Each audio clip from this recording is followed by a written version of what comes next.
The last thing my old life ever gave me was a physics problem about electrical potential.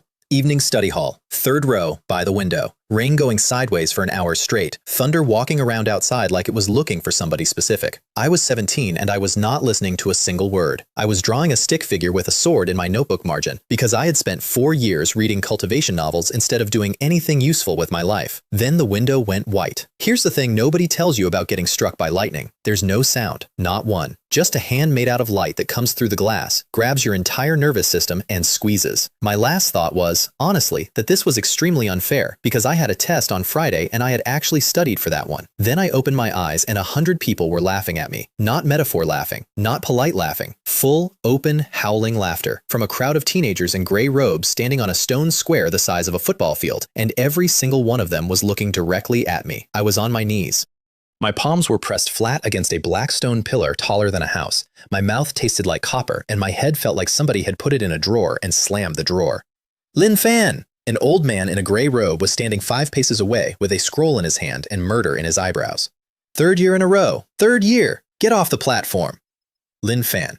That was apparently me now. The memories came in all at once, like somebody kicked over a bucket in my skull. 16 years old, outer sect disciple of the Jitian sect, which was the biggest martial sect in Longmen town, which was a town so small that being the biggest anything in it was like being the tallest guy in a group of chairs. Father, Lin Wei, head of a side branch of the Chu clan. Older brother, Lin Kang. Fiancé, Xiao Lian. Cultivation, first stage of body tempering, the level a farmer hits by accident from carrying buckets. And the thing everybody in this square knew about him, the thing that made 100 people laugh at the exact same time, was this. In this world, your soul awakens a martial spirit when you're 13. A tiger, a hammer, a lotus, whatever. It shows up in your soul sea, and it rates out from 1 star to 9. And that rating decides your entire life. 9 stars means you get a palace. 1 star means you get a job. Lin Fan had touched this pillar 3 years running and gotten nothing at all. No spirit, no stars, not even the courtesy of a bad result. Trash. That was the actual word. That was the word the whole sect used, casually, the way you'd say somebody's hair color. I was still processing the fact that I had died in a chair in a classroom when the old man snapped his scroll shut and said the part he'd clearly been saving. Some people are born to cultivate. Some people are born to carry water for the people who cultivate. Learn which one you are, and everyone's life gets easier. The laughter got worse. Somewhere to my left, a girl in a white robe was watching me with her arms folded and an expression like she'd found something on her shoe.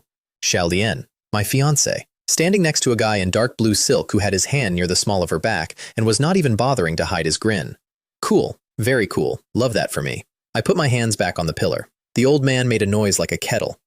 Did you not hear? The pillar lit up, not glowed, lit. The black stone went white from the inside out and the light came up my arms like something climbing. And every single person on that square stopped laughing in the exact same half second. And inside my head, in the dark space behind my eyes that I hadn't even known existed until that moment, something opened its eyes and looked back at me. It was a tiger. It was white. It was the size of a house. And it had a black mark on its forehead shaped like a character I couldn't read but somehow understood meant king. It stood there in my soul sea while stars ignited around it, one at a time, in a slow ring. 1, 2, 3. 3 stars is a genius. 3 stars is the kind of thing a small town talks about for a decade. 4, 5, 6. 6 stars had never happened in the history of the Jishin sect. The sect's #1 prodigy was 7, and people spoke about him the way you'd speak about weather that could kill you. 7, 8, 9, 10. 10 stars. There was no 10. The rating scale went to 9. Somewhere behind my eyes, a white tiger the size of a house was standing under 10 burning stars and looking at me like I was late.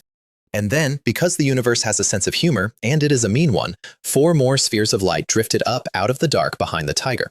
A green one, a red one, a yellow one, a black one.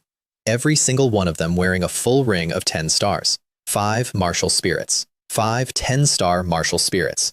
In a body that 15 seconds ago had been the punchline of an entire school. I would like to tell you that I stayed calm. What actually happened is that I knelt there on a stone platform with my palms glued to a pillar and thought very clearly, in the voice of the guy who'd read 400 cultivation novels, I'm going to own this planet. Then the tiger moved. It didn't attack me. It did something worse. It turned toward my chest and it went in. And a 10-star martial spirit going into a first stage body tempering body is roughly like pouring a river through a straw. Every meridian I had blew open at once. I have been hit by lightning. I want to be clear about the comparison I'm making here. Lightning was easier. I hit the stone face first. I couldn't scream. My whole body locked up, and something white and enormous went tearing through my arms, my legs, my spine, ripping channels open that had been sealed shut my entire life, and I felt every single one of them tear. And then it stopped. and the light went out. And I lay there on a stone platform in front of 100 people, soaking wet with sweat, breathing like a landed fish. The pillar was black again, blank, dead. The old man leaned over me, and his voice had a kind of pity in it now, which was somehow the worst thing that had happened all day. "The pillar flickers sometimes," he said. "It happens with damaged souls. Go home, boy." Inside my soul sea, the white tiger was still there, 10 stars still burning, and it was now roughly the size of a house cat. Not a big cat, not a bobcat, a cat. It sat there in the dark, looking deeply annoyed about its own situation, and the 4 other spheres had gone dim and quiet and small, like candles somebody had walked past too fast. I understood what had happened, and it took me about 4 seconds because I'd read this exact scenario in about 900 novels. They were real, all 5 of them. 10 stars each, no argument. And they had all burned themselves down to nothing, forcing their way into a body that couldn't hold them. The tiger had eaten every scrap of energy in me to punch those meridians open, and it had spent itself doing it. The other 4 hadn't even tried. They were asleep, waiting, dimmed down to almost nothing, which raised the obvious question, and I want to answer it right now, because it's the first thing I asked. Why not just wake all 4 of the others up too, and become a god this afternoon? Because they don't run on the same fuel. That's the whole trick of this thing, and it took me weeks to prove it, and about 10 seconds to guess it. The white tiger doesn't grow on cultivation. It grows on spirit medicine and on other tiger-type martial spirits. It eats. The red one wants something else entirely. The yellow one wants something else again. And whatever they want, there is exactly 0 of it in my body right now, because the tiger licked the plate clean on its way in. So I had 5 10-star martial spirits and the practical combat power of a wet towel. I got up. Nobody was laughing anymore, but only because they'd already gotten bored and moved on to the next kid. Xiaolian had turned away. The guy in blue silk had his hand fully on her back now. The old man was calling the next name off his scroll. And I stood there, on that platform, 16 years old, in a body that had been the joke of this entire town for 3 years. And I felt something I had absolutely never felt in my old life while drawing stick figures in a notebook. I felt patient. Because here's what nobody in that square knew. My meridians had just been torn wide open by a 10-star divine beast. Not opened. Torn. Every channel in my body was now roughly 4 times wider than it should have been. I walked down off the platform, through a crowd that parted for me the way a crowd parts for somebody carrying a mop, and I went to my room and I sat down cross-legged on the bed, and I started to cultivate. The first breath went through my body like water through an open pipe. I broke into the second stage of body tempering in about the time it takes to boil rice. I want you to understand how insane that is. The previous owner of this body sat in this exact room and worked on the first stage for 3 years and got nowhere. Kids at this sect celebrate a stage. There's a whole thing. Your family buys you meat. I did it before my sweat dried. Then I kept going, because why would I stop? The true chi came in faster than I could file it away. Around midnight, the second stage broke too, and something clicked into place in the middle of my chest like a key going home. Third stage of body tempering, in one night. At the third stage of body tempering, true chi leaves the body. You can push it out through your palm as a physical force. Most disciples at this sect reach that around 18 if they're serious about it. I put my hand out toward my own wash basin and thought about it for a second. A thread of white energy came off my fingertip. It punched a hole through the ceramic and the wall behind it and out into the night. I sat there in the dark listening to the wind come through a hole in my wall the width of a chopstick. That was the exact moment I stopped being a kid who died in a chair. I was still looking at the hole when someone kicked my door in. There were 3 of them, and the one in front was a fat kid named Wu Chen, who had been shaking down the previous owner of this body for 2 years the way other people have a paper route. He had a body of a guy who lifts things and a face like a boiled dumpling with opinions. "Trash," he said, walking in like he owned the floor. "Pills. Now."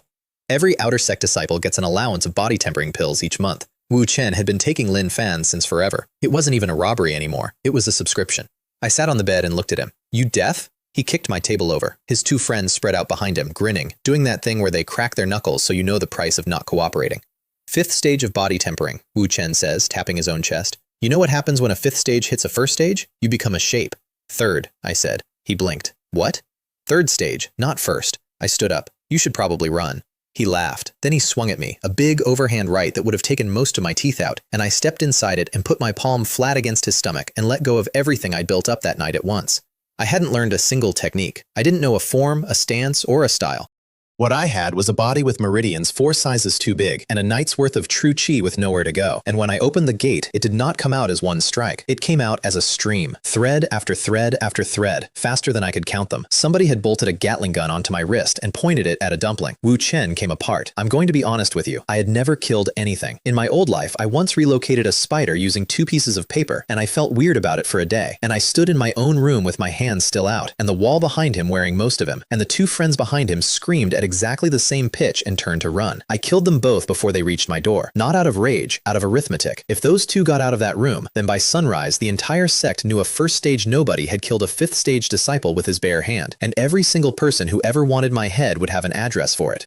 Then I stood in the middle of my room in the dark and looked at what I'd done, and my hand started shaking about 90 seconds late, and I sat down on the floor with my back against the bed and breathed for a while. Then I got up and I cleaned. I want to say that again because it's the part the novels leave out. I killed 3 people and then I spent the rest of that night and most of the next day cleaning my room. There's no hidden technique for this. There's a bucket, there's a rag, there's a floor that used to be a person. I dug a hole out behind the disciples' quarters by the woodpile with a shovel I stole from the kitchen, and I made 3 trips, and I got back before the morning bell and washed my robe in a stream in the dark. Around sunrise, sitting on a rock with wet sleeves and my hands still smelling like iron, I did notice one thing that made the whole night feel a little better. Wu Chen had 2 months of stolen body tempering pills in his pocket. I ate them all. 2 days later, somebody knocked on my new wall. By then, I had patched the hole with mud and straw and a piece of board, which from the outside looked like a repair, and from the inside looked like a crime scene wearing a hat. I was sitting on the bed working on the 4th stage when I heard a voice outside doing a tour guide impression. "And this one," said the voice, "this is the famous one. 3 awakenings, 0 spirits. They should charge admission. Jiang Li, 7th stage of body tempering, senior disciple, the sect's designated bully with a business model. He had brought 6 new kids with him, fresh intake, still wearing robes with the folds in them, and he was walking them past my door like an exhibit." My door opened. Jiang Li leaned in with his arms crossed and his mouth already working. "Look at him," he says to the kids. 16, sits in the dark. You know what he's doing? He's cultivating. He said the word like it had a bad smell. 3 years, 1st stage. That's not slow. That's a diagnosis. The new kids laughed, because new kids laugh at whatever the biggest guy in the corridor laughs at. One of them, a skinny kid who couldn't have been 14, laughed loudest and then looked at me directly to check that I'd noticed. I looked back at him and did not say anything, and he stopped laughing pretty fast. Jiang Li noticed that. He didn't like it. He came 1 step into my room. "Say something, trash." Here's the thing. I could have killed him. That's not bravado. I'd run the numbers already, and the numbers said a stream of true chi through a 4-fold meridian goes through a 7th stage disciple the same way it goes through a 5th stage one. What I could not do was kill him in a corridor with 6 witnesses, and Wu Chen's disappearance 3 days old. So I sat on my bed and I ate it. "Nothing to say," Jiang Li told the kids, satisfied. That's the correct amount for him to say. And then a voice from the corridor said, "Jiang Li." It was not a loud voice. It was worse than loud. It came in at about the temperature of a well in February, and Jiang Li straightened up so fast he actually bumped his head on my doorframe. She was standing in the corridor with her hands in her sleeves. Lin Shu.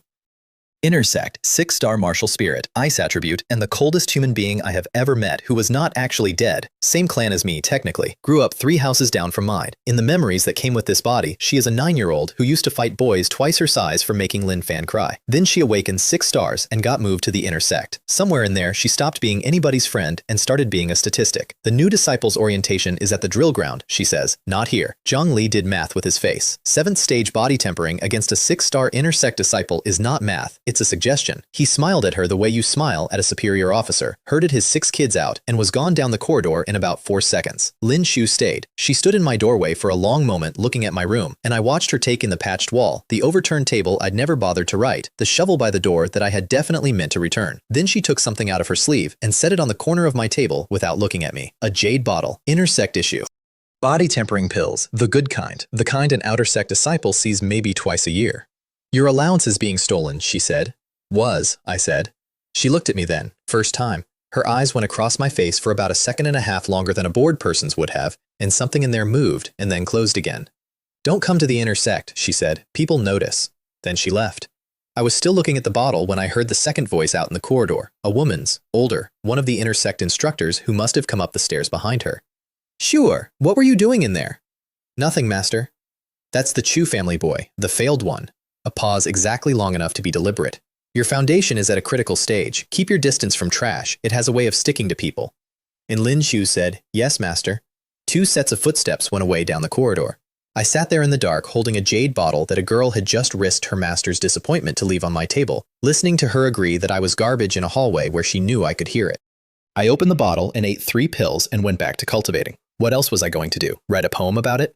The next morning, I went to the martial skill pavilion. Every disciple gets one technique from the ground floor when they hit the 3rd stage of body tempering. It's the entire reason anybody grinds the 3rd stage. And in 3 years, the previous owner of this body had never once been allowed through the door, because the door has an old man behind it, and the old man has a list. He didn't even look up from his tea. Out. I'm here for my technique. You're here for the 3rd floor sweeping, maybe. He turned a page. 3rd stage minimum, boy. Everyone in this town could tell you where you are. So I put my hand out sideways, away from him, at a stone practice dummy standing by the wall, and I let a thread go. The dummy's head came off and hit the floor, and rolled and stopped against the leg of his desk. There was a very long pause, during which the old man looked at his tea, then at the head, then at me, in that order. 3rd stage, he said. 3rd stage, I agreed. He got up and unlocked the ground floor for me and stood behind me the entire time, with his hands behind his back, and I could hear him breathing through his nose in a way that meant he was rewriting his afternoon. The ground floor was a room full of shelves and about 300 manuscripts. Every one of them was garbage, except 4. And I knew which 4, because I had spent my entire previous life reading books about exactly this. Low-grade yellow rank, most of it. Punch harder. Kick harder. Congratulations. I took a scroll called 8 Directions Shatter.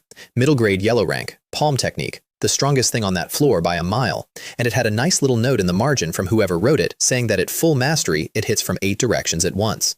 Which is a fancy way of saying the palm strike arrives from everywhere, and there is no correct place to put your block. I was rolling it up when a shadow came across the door. Put that back. Lin Yun. Direct line of the Chu clan, 5-star martial spirit, 6th stage of body tempering, and the person currently wearing my fiancé like a decoration. Same age as me. Same last name as me. He came into that room like he was inspecting it for damage. 8 Directions Shatter, he says, reading the label upside down. That's the best one on this floor. I know. You can't use it. Your 1st stage. He put his hand out, palm up, and did not even look angry. That's the part that got me. He wasn't angry. He was doing paperwork. Give it here. I'll put it back for you. The old man behind the desk suddenly found something extremely interesting in his tea, and I thought about a lot of things in that half second.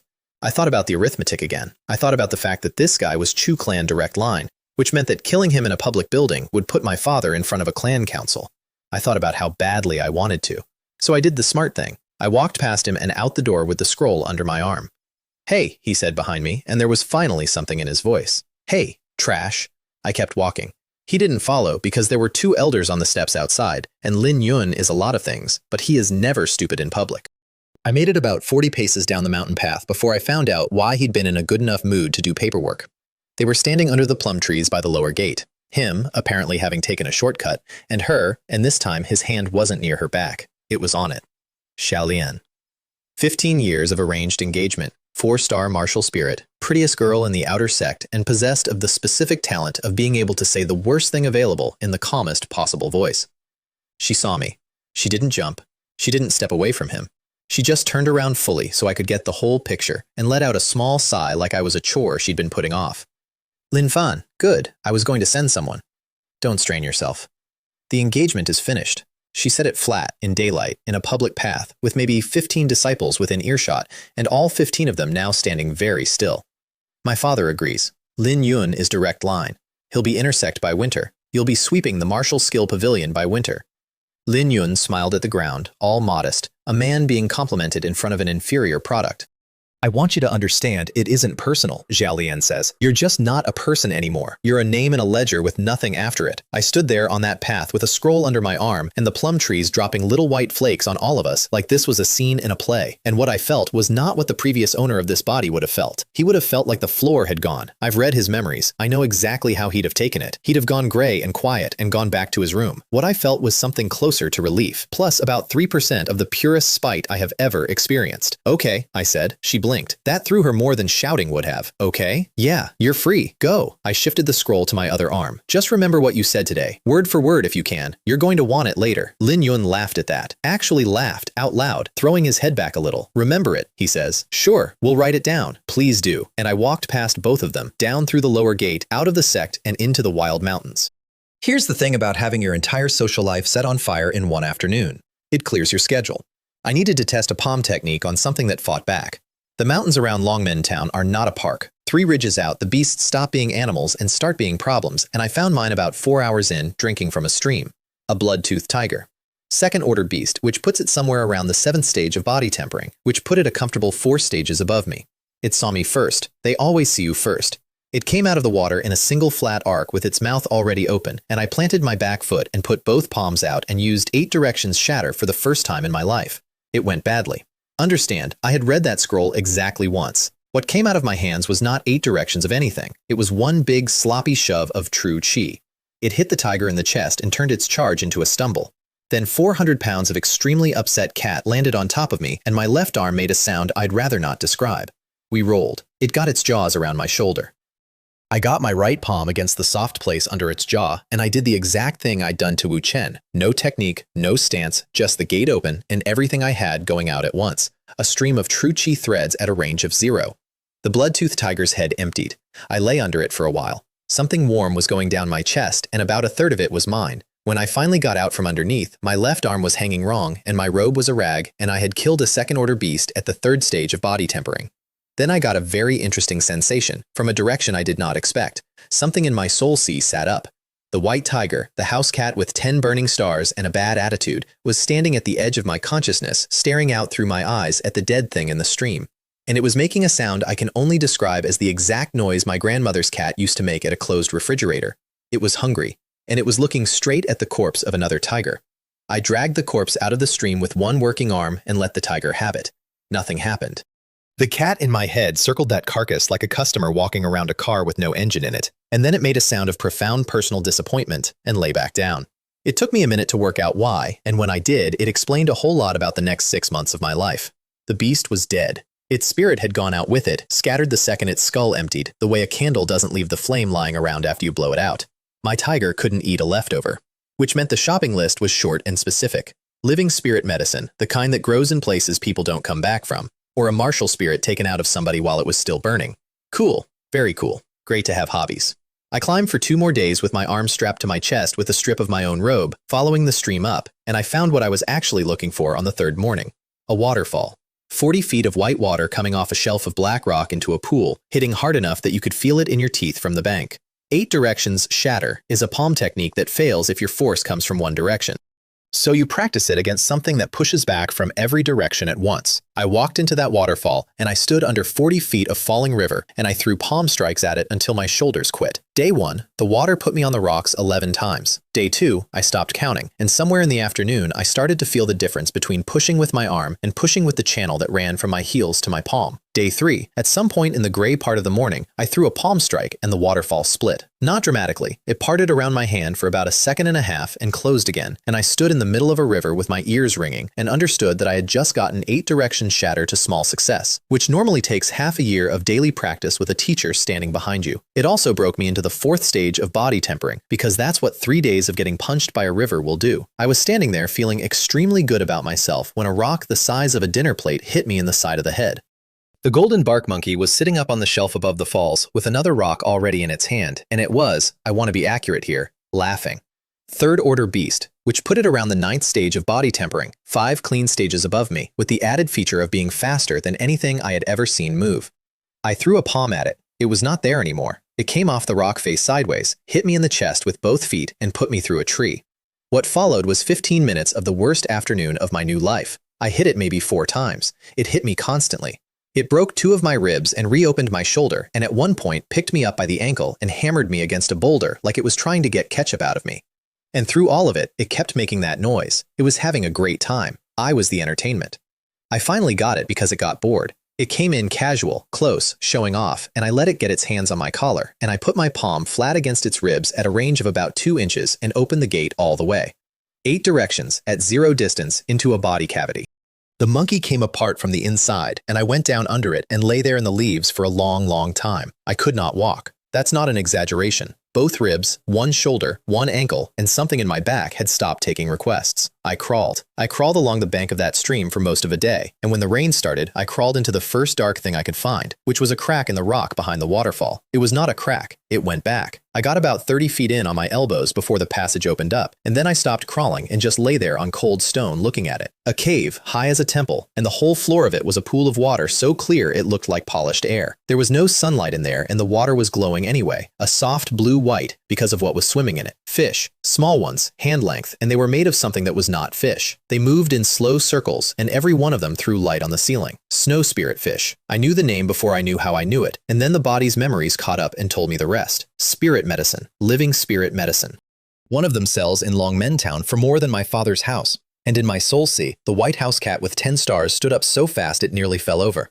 I want to describe the next part, attracted, because it was the single most undignified moment of my entire cultivation career.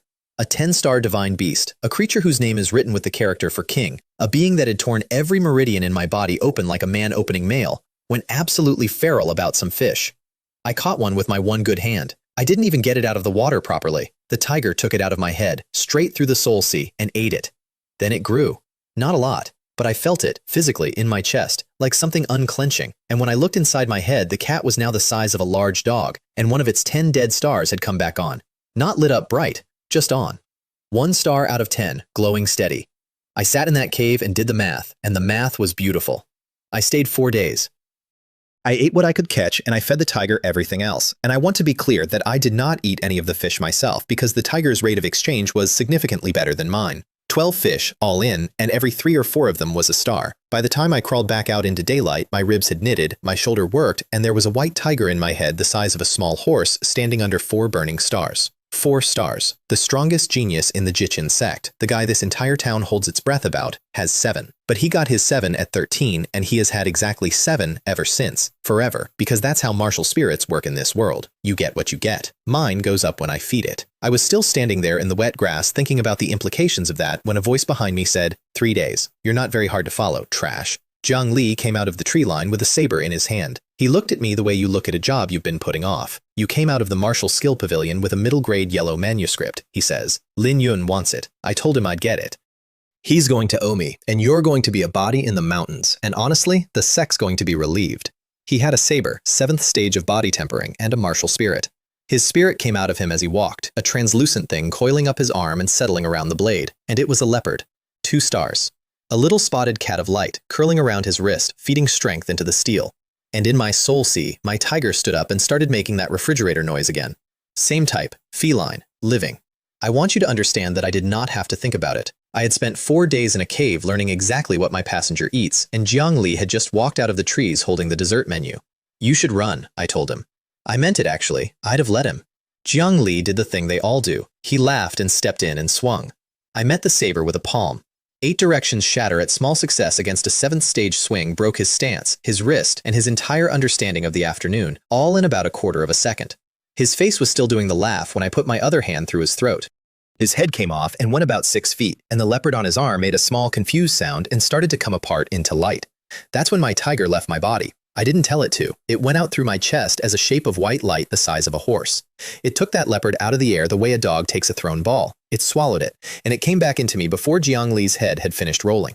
A 5th star came on. I stood on a wet hillside with a dead senior disciple at my feet and a divine beast in my chest licking its chops. And the thought that went through my head was not a noble one. There are 400 disciples in the GTN sect, and almost all of them have a martial spirit.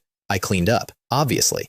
I want it on record that I have buried more people than most gravediggers my age, and I have done all of it personally with a stolen shovel. Jiang Li went into a ravine under about 200 pounds of rock. His saber went in with him, which I regretted later, but a disciple carrying a dead senior's weapon is not a mystery anybody has to work very hard to solve. Then I walked back to the sect, and Lin Shu was waiting at the lower gate, and the look on her face killed my good mood in one step. Your brother's dying, she said. I have not told you about my brother yet, so let me do it fast because I ran the whole way down the mountain and you can walk with me. Lin Kang, 21, head of nothing, heir to nothing, and here is his entire life story. He never awakened a martial spirit either, not 1 star. In this world that is a wall you do not get over. Lin Kang spent 10 years walking into it anyway. He cultivated a body with no spirit behind it, all the way to the 8th stage of body tempering, by pure grinding. That should not be possible. It took him a decade of every single day. And in the memories of the boy whose body I was wearing, Lin Kang is the one who stood in front of him, every time. When Lin Fan was 9 and the other kids in the clan compound found out he was a failure, Lin Kang took the beating instead. Then again the next week, and the week after, and he never once said a word about it at home. I got to the house in Longmen Town at dusk. My brother was on the bed in the back room, and the sheet under him was the color sheets get. 4 of his ribs were driven in. Something in his chest was broken in a way that had a name I didn't know yet, and every breath he took made a sound like a man stepping on a wet bag. My father was kneeling next to him, Lin Wei, head of the Chu family's second branch, which is a title that means he gets to sit at the far end of a long table. 40-something, gray coming in at his temples early, hands like a farmer's. He had been holding a wet cloth to my brother's forehead for so long the water in the bowl had gone cold. He didn't look up when I came in. Who? It doesn't matter. Father, who? He wrung out the cloth. His hands were completely steady, which told me more about the last 12 hours than anything he was going to say. There was an incident at the clan compound, the direct branch. Lin Kang said something he shouldn't have said about your engagement being broken. He laid the cloth back down. He was defending you. 6 of them held him, and one of them used a technique. Which one used the technique? Fan air. Which one? My father looked at me then, for the first time, and I watched him notice something. I don't know exactly what he saw. I was 16, I was covered in dried blood that wasn't mine, and I had asked that question in a voice that did not belong to his youngest son. He needs a rank 5 healing pill, my father said instead. Within 3 days, nothing else will hold his chest together. So we buy one. There isn't one. He said it evenly. Lin Wei says everything evenly. Not in Longmen Town, not in Luonan City. A rank 5 pill needs a rank 5 alchemist, and the nearest one takes commissions from the royal family. The clan has 2 in the vault. A pause. I asked, this afternoon, on my knees, in front of the whole hall. And the clan patriarch reminded me that pills are allocated by contribution. Still even, still steady hands. And Lin Yun's father pointed out that my branch's contribution this year is a failed son and a crippled son. Then he asked whether the vault should be emptied into a dead end. I stood in that room and listened to my brother breathe and did not say anything for a while. There is one other place, my father said, and now his voice did change, and I knew instantly that he had been sitting here for hours, hoping I would not ask. Forget I said that. Where? No. Father, where? He stared at the floor. The Golden Summit, he said. The Sect's inheritance trial. It's open to any disciple. It's been open for 200 years, and the reward for clearing it is any single item from the Sect's treasury, including the vault. He looked up. 11 people have attempted it in my lifetime. 9 of them died on the mountain. The other 2 came back and never spoke about it, and one of them stopped cultivating entirely. 9 out of 11. I looked at my brother. 10 years, failing to awaken a spirit and never once stopping. And now, on a bed making that noise with every breath because he had opened his mouth about me in a room full of people who mattered. That's fine, I said. Faner, keep the cloth cold, I said, and I went out the door.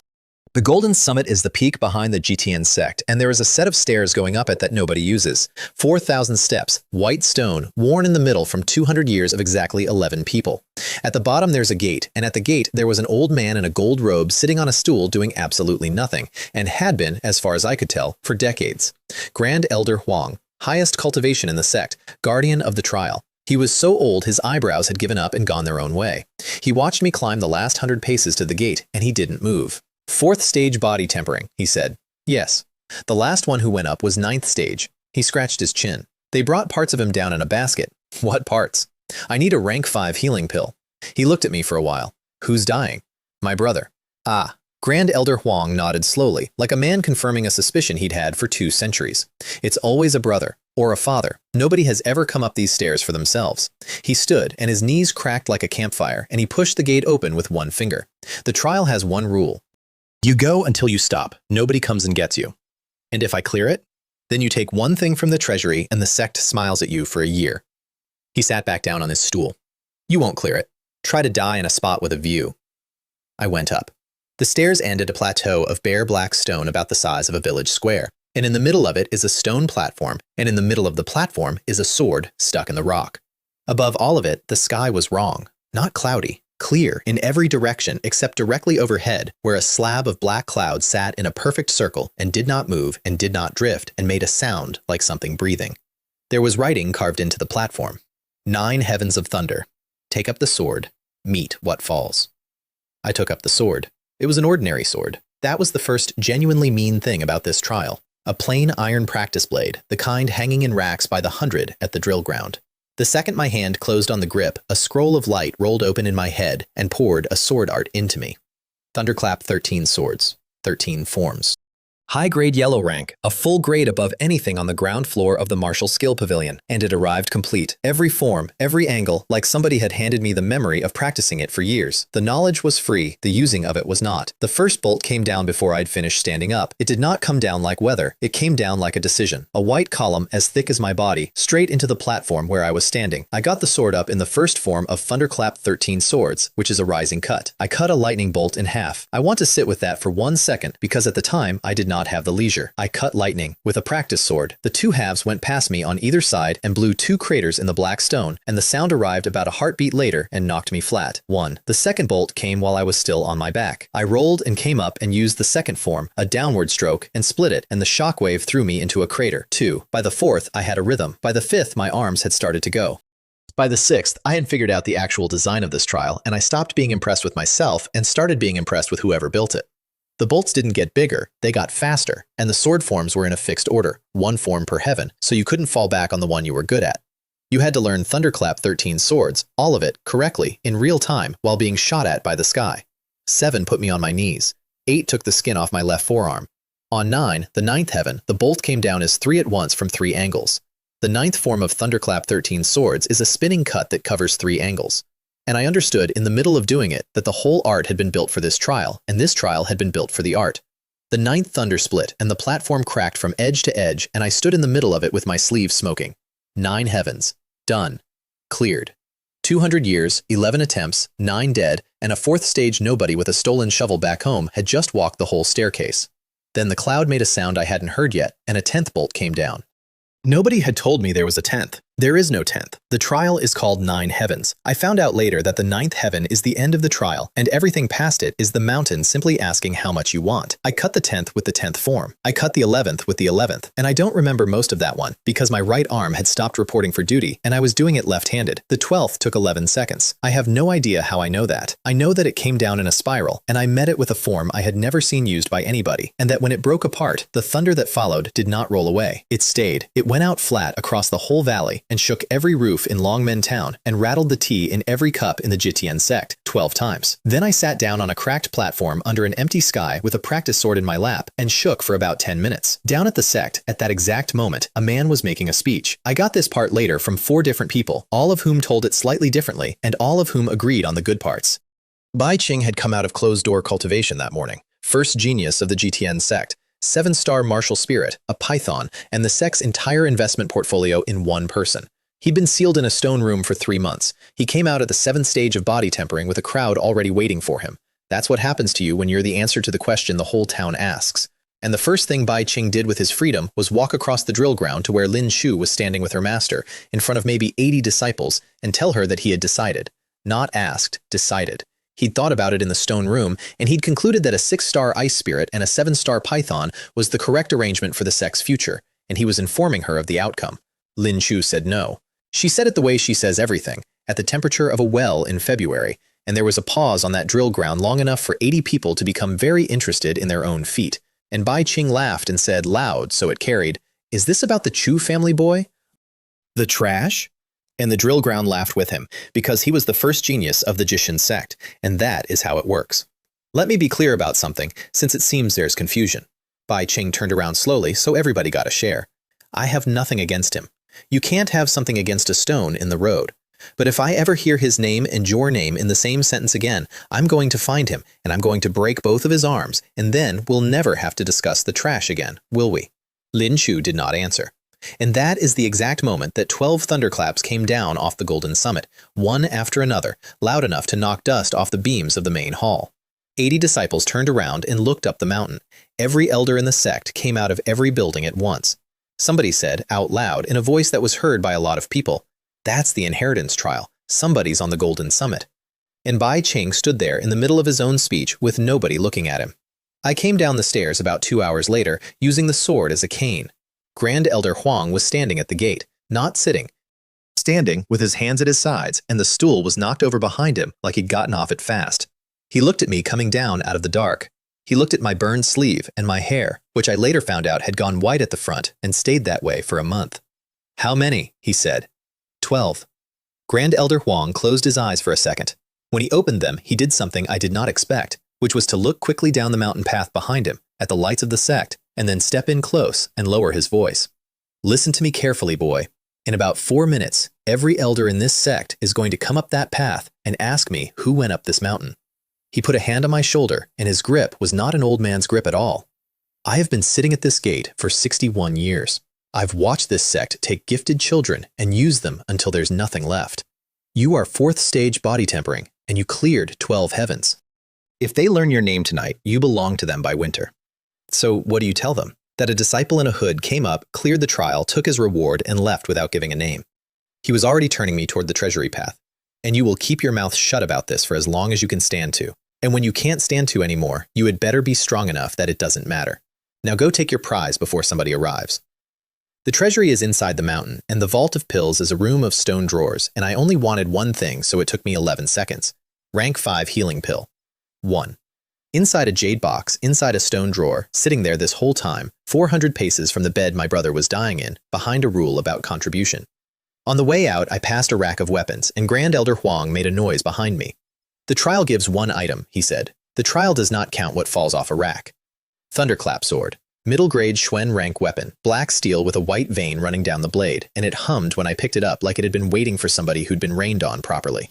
I put my hand on the old man's arm on the way past him. I didn't say thank you because he'd have hated it. Longmen Town, he said to nobody. 61 years. Finally, something happened. I ran the whole way home. My father was exactly where I'd left him, on his knees by the bed with a cold cloth, except that in the 11 hours I'd been gone, my brother's breathing had gotten quiet, and quiet is worse. I put the jade box on the bed. Lin Wei did not move for about 3 seconds. Then he opened it and looked at what was inside it, and his hands finally stopped being steady. Fan air, he said. Where did you feed it to him? The pill went down. And I want to describe what a rank 5 healing pill actually does, because I had never seen one work and I was not prepared. My brother's whole body went warm, visibly, like a coal catching. The bruising over his chest faded from black to yellow to nothing in about 4 minutes. The caved-in place under his ribs pushed back out.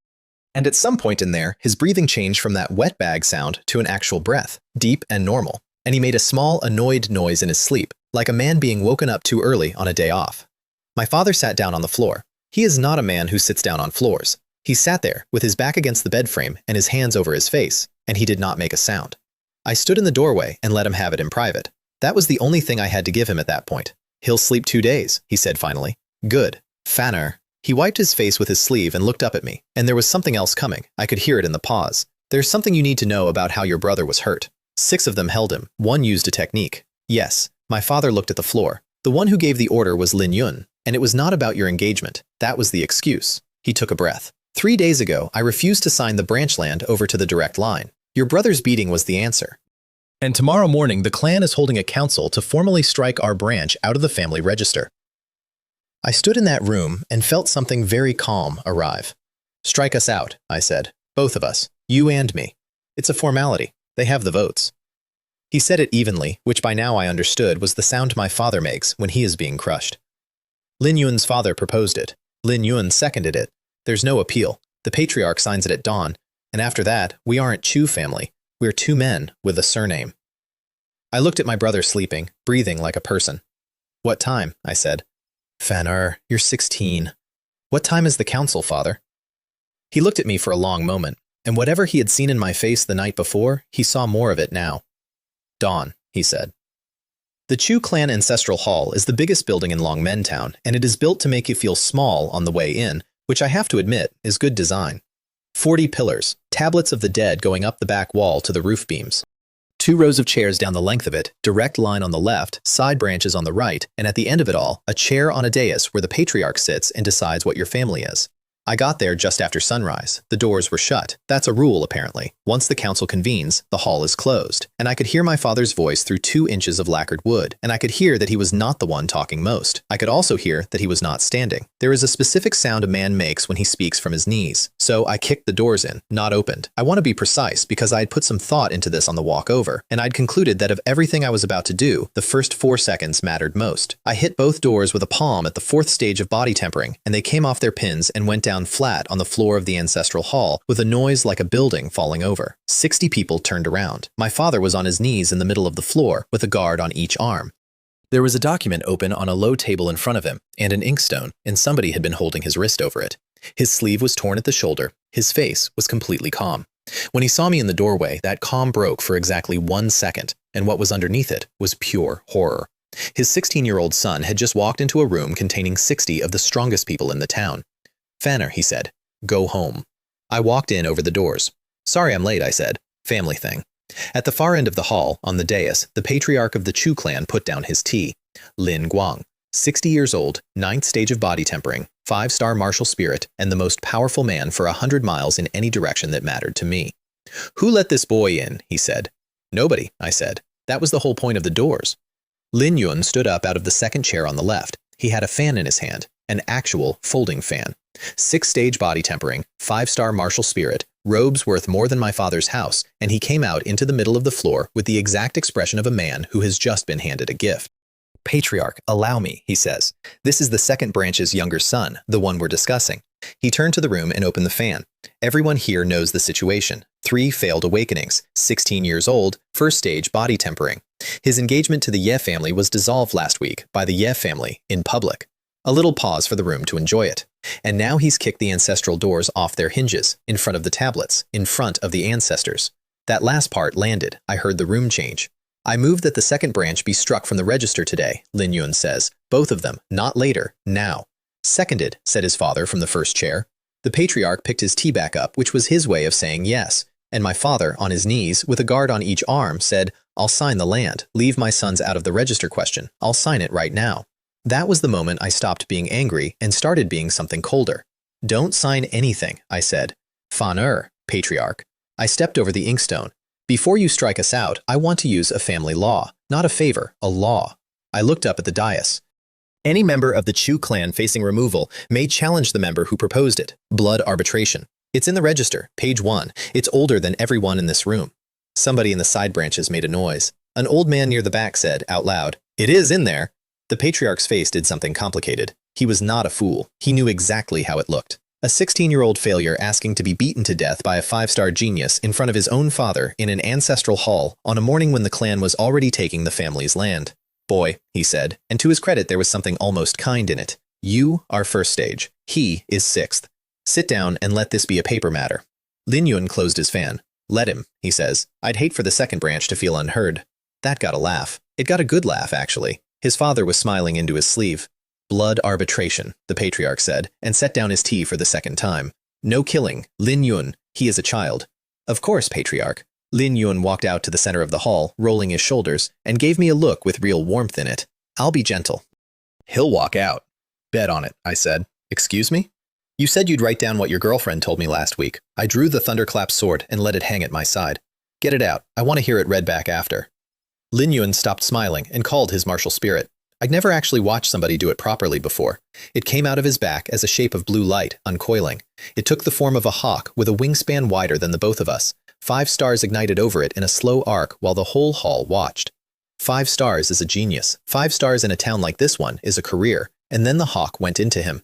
That's the part I hadn't expected. The light folded back into his body, and Lin Yun's skin took on a faint blue shine, and the air around his shoulders started to move on its own. "Natal fusion," somebody in the direct line said, half standing. "He's reached natal fusion?" 2 months ago, Lin Yun says, not looking away from me. And with it, he raised one hand, and the wind in the hall picked up hard enough to pull the tablets on the back wall against their pegs. "Innate soul skill, Windrider. My strikes arrive before the sound does." The old men in the side branches were shaking their heads. My father had stopped struggling against the guards and was just staring at the floor. Innate soul skill. That's the thing a martial spirit gives you when you and it stop being 2 things.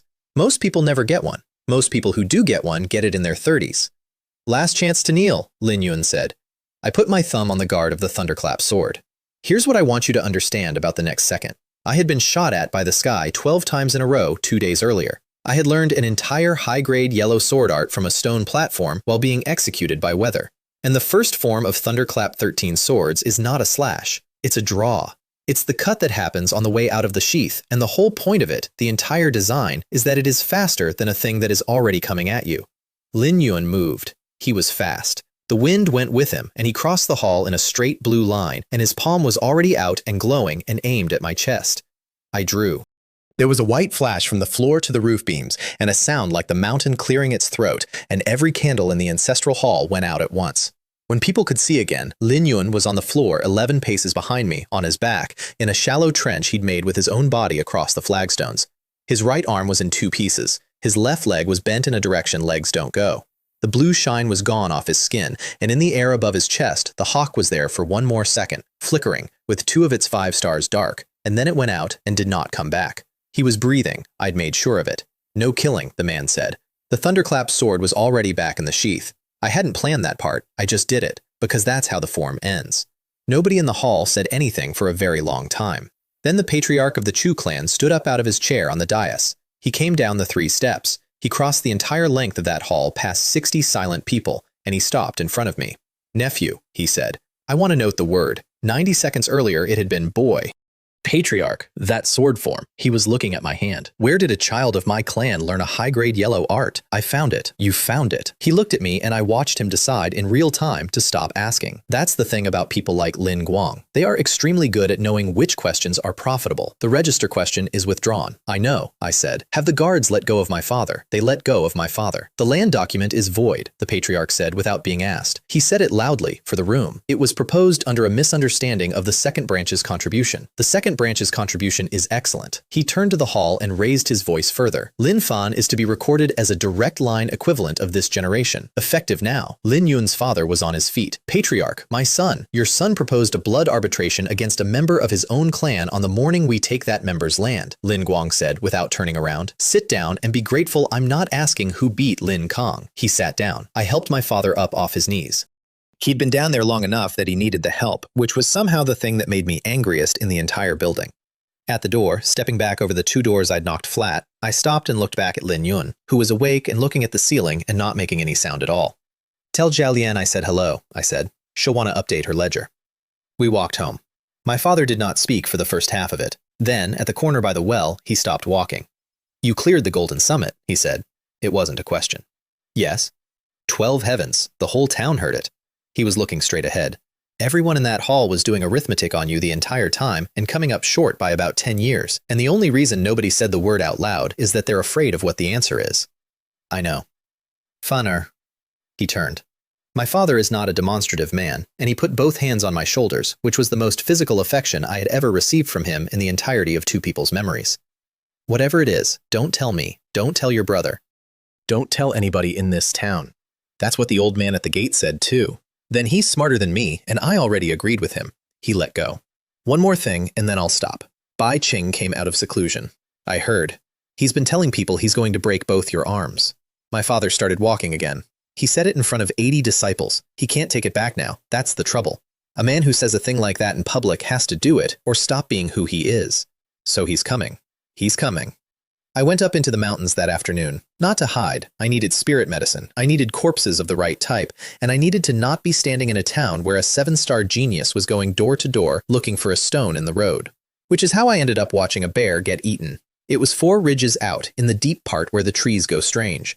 I heard the noise first, a sound like a wet rope being dragged over gravel, and I came around a rock and stopped. There was a snake in the clearing. I'm calling it a snake because that's the closest word.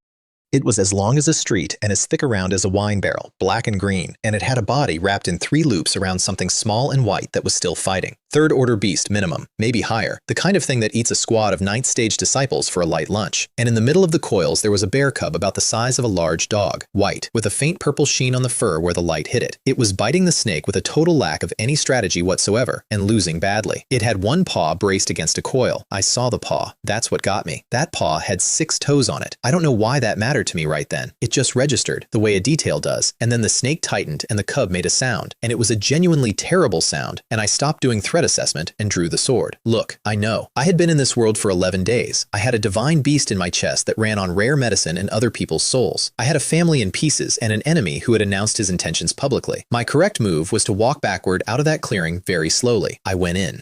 3rd form of thunderclap, 13 swords, straight down into the coil nearest the cub's head.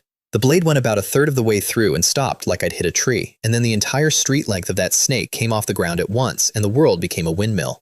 The first hit took the sword out of my hand. The second took me off my feet. It got a loop around my legs and I felt my knee go. I put both palms into the muscle wall next to my face and let the gate all the way open. 8 directions shatter, 0 range, into something the width of a barrel. The snake made a sound I hoped to never hear again and threw me. I went about 40 feet, sideways, off the edge of the clearing, which turned out to be the edge of a great deal more than the clearing. I remember the tops of trees going past. I remember thinking, with real irritation, that I had survived a lightning strike, 12 heavens of thunder, and a 5-star genius, and I was going to die because of a bear. I remember something small and white and furious coming off the cliff after me on purpose, then rocks and water and dark. I woke up because something was licking my face with a tongue like a wet floor brush. I was at the bottom of a gorge, half in a stream, and there was a bear cub sitting on my chest. Up close, it was even smaller than I'd thought. White patch over one eye, purple sheen along the spine. It had gotten itself so tangled in my collar trying to wake me up that I had to unhook it before I could sit. It had also, at some point during my nap, dragged the thunderclap sword down the cliff and put it next to me. "You threw yourself off a mountain," I told it. It made a noise like a squeaky door. "I'm not thanking you." Another squeak. It sat back on its haunches, and I got a look at that 6-toed front paw again, and something in the previous owner's memories rolled over and said a name. Purple Luo Heavenly Bear. Extinct, allegedly, for about 400 years, and one of the recorded features is a 6th toe on the forepaw. Great. Fantastic. A legendary beast the size of a stool, whose entire fighting record so far was one loss to a snake. That's when I noticed the cave. The gorge wall behind me had a mouth in it, and it was not a natural mouth because natural rock does not have a door frame. Somebody had cut a passage into that cliff a long time ago, and then the cliff had come down over most of it and left a gap about the size of a coffin at the bottom. I went in on my belly. The cub went in ahead of me because, of course it did. 40 feet, and then it opened into a chamber, and I stood up in the dark, and there was a man sitting in front of me. Not alive. He'd been dead a very long time, sitting cross-legged in the center of a stone room with his hands on his knees, and the air in there was so dry he hadn't rotted so much as filed himself away. Black robes gone gray, a face like an old map. There was writing carved into the wall behind him, and I read it standing in the dark with a bear cub hiding behind my leg. Rakshasa Sect. 3rd generation Sect Master. The sect is gone. If you can read this, you are the only one left. There were 2 things in front of him. The first was a book, cloth cover, no title, and when I opened it, the page said Rakshasa True Chi Art, and then went straight into the technique with no introduction, which is either the sign of a very confident author or a very tired one. Here's the thing about martial arts manuals in this world. Every single one has a rank: yellow, Xuan, earth, heaven in ascending order, and everybody in the GTN sect gets a low-grade yellow and dies grateful. My Thunderclap 13 Swords was high-grade yellow, and that made it the best thing anybody in Longmen Town had ever touched. This book had no rank on it at all. I want to be clear that I understood immediately what that meant, and it was not that the book was worthless. Ranks are assigned by people. Somebody has to sit down and grade the thing. A cultivation art with no rank on it is an art that was never submitted to anybody because the man who wrote it did not consider himself to be in anybody's system. The second thing was a black iron token about the size of my palm with a character on it I couldn't read. I picked it up, and the cave went away. I was standing in a room, stone floor, stone walls, no door, no ceiling I could see, and it was enormous. Not room enormous, warehouse enormous, maybe 1,000 square meters of empty space with a light in it that came from nowhere in particular. Then I was back in the cave holding a token, having not moved. I sat down on the floor and worked it out over about 10 minutes of experimentation, and by the end of it, I was laughing out loud in a tomb, which the bear cub did not care for. A storage space. A real one, the kind that shows up in maybe 1 story in 50 and always belongs to somebody with a palace. 1,000 square meters of it, keyed to the token, keyed now, to me. I put the sword in. I took the sword out. I put the bear cub in and took it back out immediately because of the noise it made. Then I put my hand flat on the dead man's floor and pushed my true chi into the token properly. Something in it recognized something in me. A line of light ran around the whole chamber, and a voice that was not a voice said, Rakshasa Sect, 4th generation Sect Master. I looked at the dried-out old man sitting in front of me. I don't want to alarm you, I said, but your sect just got a lot smaller and stupider. I stayed down in that gorge 9 days. The Rakshasa True Chi art is not like other cultivation. I'd been running the Jitian sect's standard method, which is what everybody in Longmen Town runs, and it does what it says on the tin. You gather true chi, you store it, you get stronger. The Rakshasa art does not store anything. It rebuilds the storage. The first night I ran it, I thought I was dying, which by that point was becoming a familiar Tuesday. It went down into my bones and took them apart, not metaphorically. I lay on a stone floor with a bear sitting on my legs and felt my own skeleton being disassembled and put back with the pieces closer together. And by morning, I was 3 pounds heavier and had not eaten anything. 9 days of that. On the 4th day, I broke the 5th stage of body tempering. On the 7th, the 6th. On the 9th morning, I punched the wall of the gorge to see what would happen and put my arm into the rock up to the elbow. I also fed the bear because it was starving and it followed me around making that squeaky door noise, and I discovered a small, important thing on day 3. I caught a snow spirit fish out of the stream, a bad one, half grown, and I was going to give it to my tiger. The cub got to it first. It ate it whole and then rolled over on its back and grew about an inch while I watched. 2 mouths, both of them ruinously expensive. This was becoming a theme. On the 10th day, I climbed out of the gorge with a bear cub asleep in my collar, and there was a girl standing at the top of the path. Lin Shu had been waiting long enough that the tea in the flask on her belt had gone cold. She did not comment on any part of what she was looking at, which was a boy who went into the mountains 11 days ago and came out with white in his hair and a legendary beast using him as furniture. Bai Qing is looking for you, she said. So I keep hearing. He announced it, in front of the drill ground. Her jaw did something. It's my fault. He asked me to accept a betrothal and I refused, and he decided the reason was you. Was it? She looked at me flatly. Don't. Fair. The Sect tournament is in 7 days. She started walking, so I walked. Every disciple under 20. He'll be in it. You're required to be in it. Everyone under 20 is. There's no exemption for. She stopped. For trash, I said. You can say it. You agreed with your master about it through a door. That landed harder than I meant it to. She stopped walking entirely and stood in the path with her back to me for a second. My master is Elder Qin Fei's junior, she said.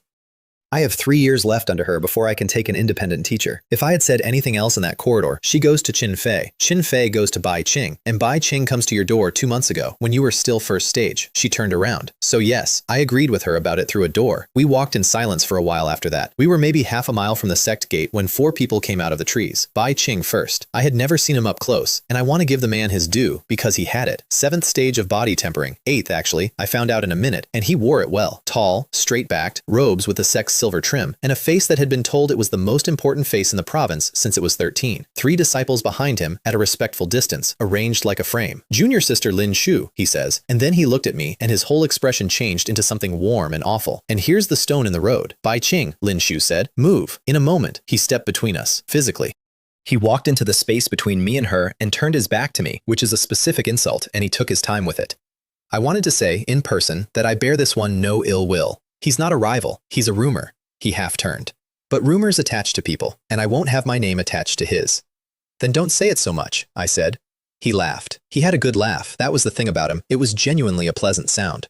Both arms, he said. That's all. Both arms in front of the Sect. Then everybody stops saying his name at the same time as yours, and you and I can have a sensible conversation about the future. Lin Shu's hand went into her sleeve, and the temperature on that path dropped about 10 degrees. I put a hand on her arm. He's not going to fight me here, I said. There's nobody watching. It doesn't count if there's nobody watching, does it? Bai Qing turned all the way around then and looked at me for the first time like I was a person instead of a topic. The tournament, I said. 7 days, you and me. The tournament brackets are drawn by lot. Then get them undrawn.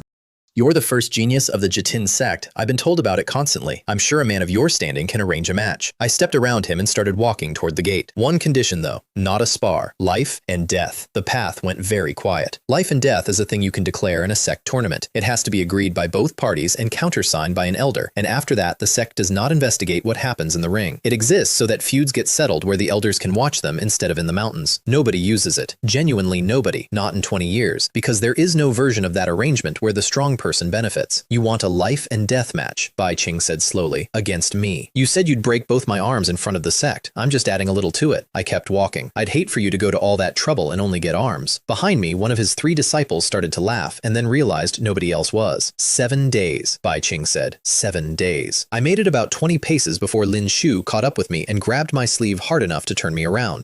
He broke through the 8th stage 2 days ago, she says, low and fast. Elder Qin Fei fed him a rank 3 cultivation pill out of the Sect's own vault.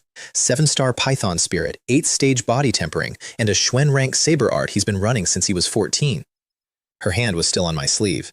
You are 16. Whatever happened to you in those mountains, it is not 8 stages and a 7-star spirit. Probably not. Lin Than. I'll see you at the tournament, I said, and I went home.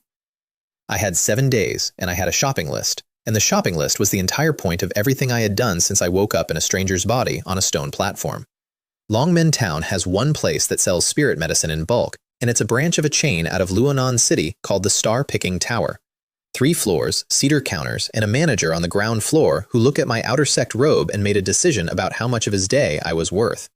Spirit medicine, I said. We have a rack by the door, he says, not getting up. Grass grade, 2 coppers a bundle. No, all of it. He looked up.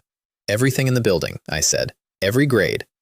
Also a standing order on snow spirit fish, live, at whatever you have to pay the hunters to go get them. First 100 within 5 days.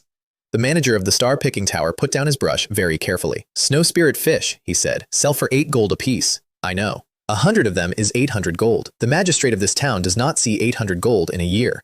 And this is the part I had been looking forward to for 9 days. The previous night, I had gone down into the gorge one more time and gone through the Rakshasa Sect's storeroom properly. The 4th-generation Sect Master inherits from the 3rd, and the 3rd-generation Sect Master had apparently died sitting on a Sect's entire treasury. I put my hand under the counter, out of sight, and took things out of the token. The first bag made a noise when it hit the cedar. The second one made the manager stand up. I stopped at 4 because the counter had started to bow in the middle, and because a man from the second floor had come halfway down the stairs and stopped there with his mouth open. When can the fish start arriving? I said.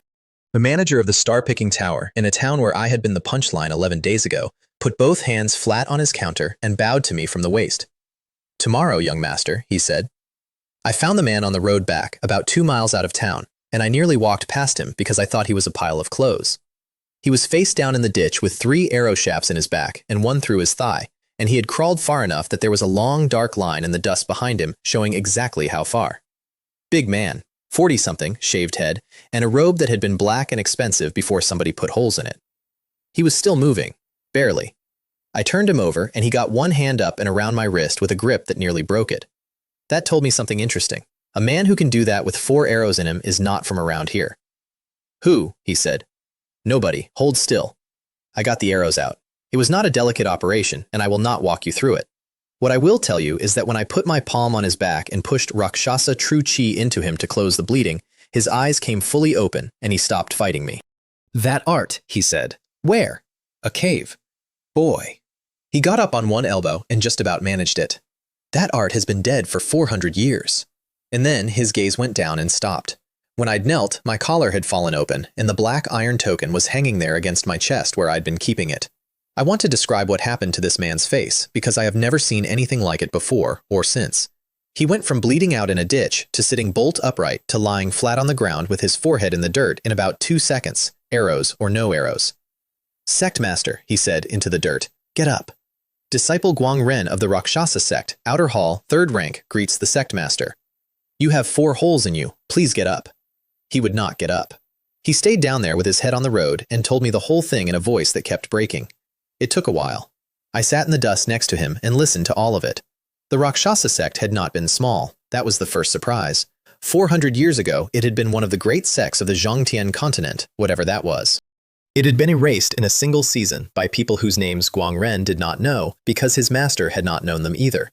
What was left afterward was not a sect. It was about 40 people scattered across an empire, each one holding a piece of an art, each one training 1 or 2 students in secret, all of them waiting for a token that hadn't been seen in 4 centuries.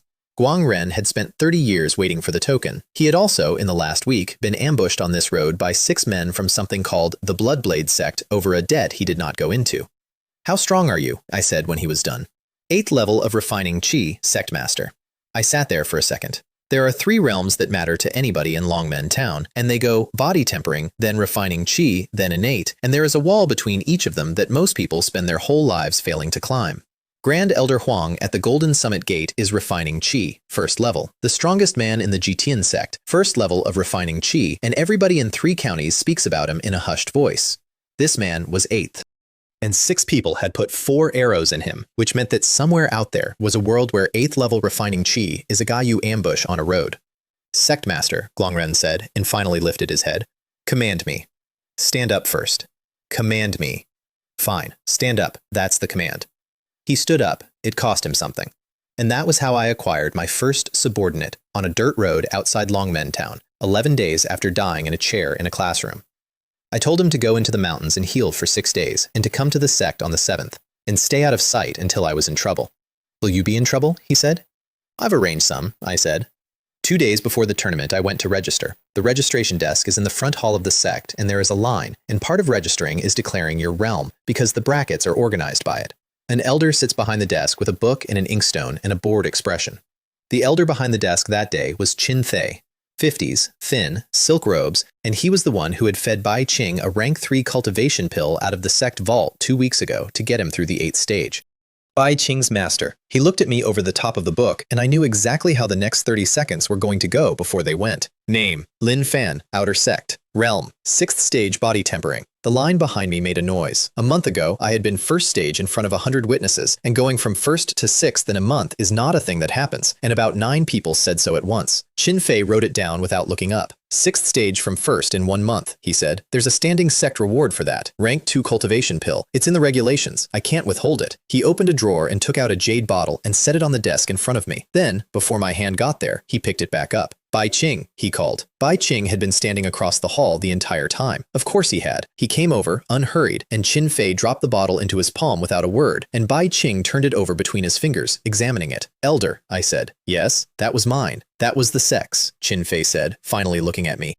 The sect allocates according to contribution, and the sect's judgment of that contribution is mine to make at this desk. Are you contesting an elder's allocation? The hall got quiet. Behind me, the line had stopped being a line and become an audience. And I want you to understand that I could have taken the bottle. That is a fact. 6th stage of body tempering. 5 stars on a divine beast. A sword art that had put a 5-star genius through a stone floor in one motion. Chin Fei was refining Qi first level, and I could not have taken him. But I could absolutely have taken the bottle and walked out of that room. But I had a match in 2 days, and the entire value of that match was that it happened in front of the sect with an elder countersigning it. So I said, no elder. Good. Bai Qing put the bottle in his sleeve and looked at me with genuine, uncomplicated pleasure. 2 days, he said. 2 days. I went home and I locked the door of my room and I took out everything I had bought. The star picking tower had made 4 deliveries in 5 days, and the last one had come with the manager personally supervising the porters. Every stock of spirit medicine in Longmen Town. 3 wagons out of Luonan City. Grass grade and stone grade, and a crate of the good stuff that had been earmarked for a noble family and got redirected on the strength of my bags on his counter, and 140 snow spirit fish in a sealed water barrel. I sat down on the floor of my room and opened the token and let the white tiger out.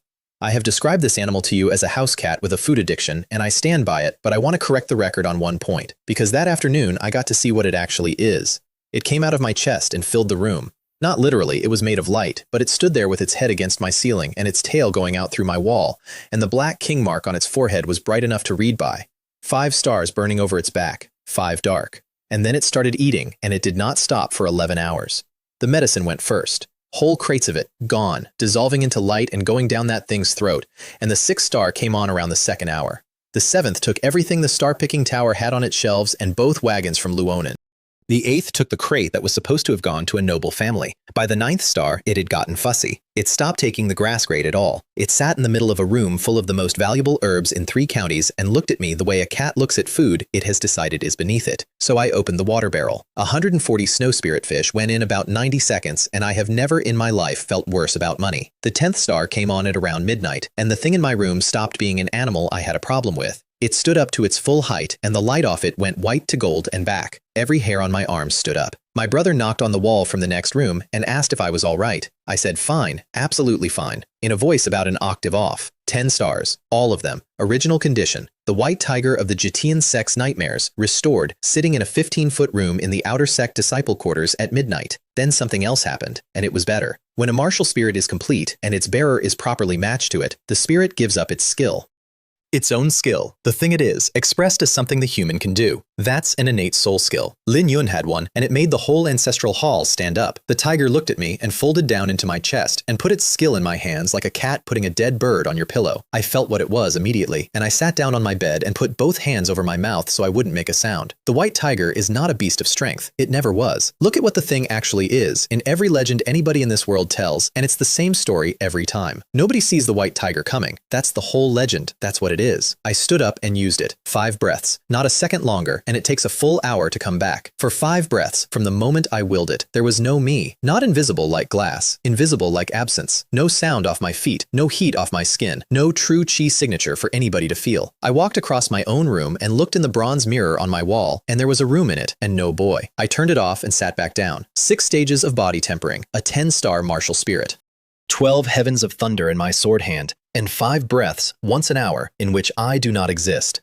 Bai Qing was going to get every single bit of what he asked for. I did not sleep that night. I sat up cross-legged running Rakshasa True Chi until the sky went gray, and around dawn I heard shouting outside, way off, down toward the drill ground. Then I heard my brother's name. I went out the door barefoot and I ran, and I got there in about 40 seconds, and there were maybe 60 people in a circle at the edge of the drill ground. Lin Kang was on his knees in the middle of it. He had gotten it into his head, apparently, that his little brother had agreed to a life and death match and that somebody should say something about it. And Lin Kang is not clever about these things. He never has been. He had gone to the intersect drill ground at first light and said it out loud to the first genius of the Jitian sect in front of everybody. Bai Qing had a hand fisted in the back of his collar. I got there in time to watch him do it 11 more times. Open hand, forehand, backhand, forehand, unhurried, the way you'd knock in a nail you weren't in a hurry about. My brother's head went one way, and then the other, and then the other. He did not make a sound. And he did not go down, because Lin Kang spent 10 years at a wall, and one of the things he learned there is how to not go down. Say it again, Bai Qing said pleasantly. He's 16, my brother said, through a mouth that was not working right anymore. Forehand, backhand. Again, he's 16. And that is when Bai Qing looked up and saw me standing at the edge of the circle in bare feet. Everybody turned, 60 people, all at once. Bai Qing smiled at me and did not let go of my brother's collar and held the pose so I'd get a good look at the whole picture. He was worried about you, he said. I did not move. I want to be honest about that because there's a version of me that crosses that circle, and if I do, an elder stops it, and the match in one day becomes a disciplinary matter and gets postponed for a month. So I stood there in the dirt with my hands open at my sides, and I let him have the last one. He gave my brother one more, hard enough to finally put him on the ground, and let go of his collar, and walked away wiping his hand on his robe. I picked Lin Kang up. 4 of his teeth stayed in the dirt. His left eye had already closed, and his cheekbone was wrong, and he was trying to say something, and I told him to shut up, and he grabbed my sleeve. Don't go tomorrow, he said. I mean it. Fane, don't. Get your teeth, I said. There's a pill for that. I carried him home on my back through the middle of the outer sect with 60 people watching.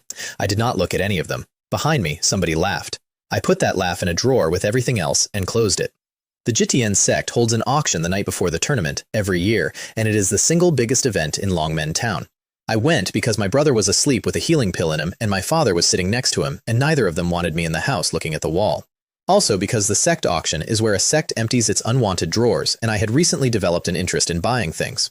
The main hall was full, 400 disciples, every elder, merchants up from Luonan City with their own guards, and the whole front of the building lit with lanterns like a festival. There was a boy on the stage with a hammer. Lot 3 was a Xuan rank spear. Lot 7 was a bottle of rank 3 pills that went for a price that made 2 people in the front row stand up. I bought Lot 11, which was a case of low-grade spirit medicine nobody else wanted because it was 3 years old. And I bought it because my tiger will eat anything if you frame it correctly. Lot 12 never happened. There was a sound outside, not a big one, something heavy hitting flagstones. Once, then again, then a lot of times in a row. It went on long enough that the boy on the stage stopped talking and everybody in the hall turned toward the doors. Then a woman outside started screaming and did not stop. 400 people went out those doors at once, and I went with them. We came around the front of the main hall onto the wide flagstone court in front of the sect gates, where the lanterns were. Everybody stopped. There was a pile in the middle of the court. It came up to about the height of a man's chest. It was the outer gate watch and the night patrol and the 2 disciples who take the tally at the front desk, and it was about 40 people, and none of it was in one piece. They had been stacked. That's the part I want you to sit with, because that's the part that mattered. Somebody had killed 40 disciples of the Jitian sect at the gate of the Jitian sect during an auction, and then taken the time to arrange them. Somebody in the crowd was saying a name over and over. Somebody else was on their knees being sick, and there was a man sitting on top of the pile.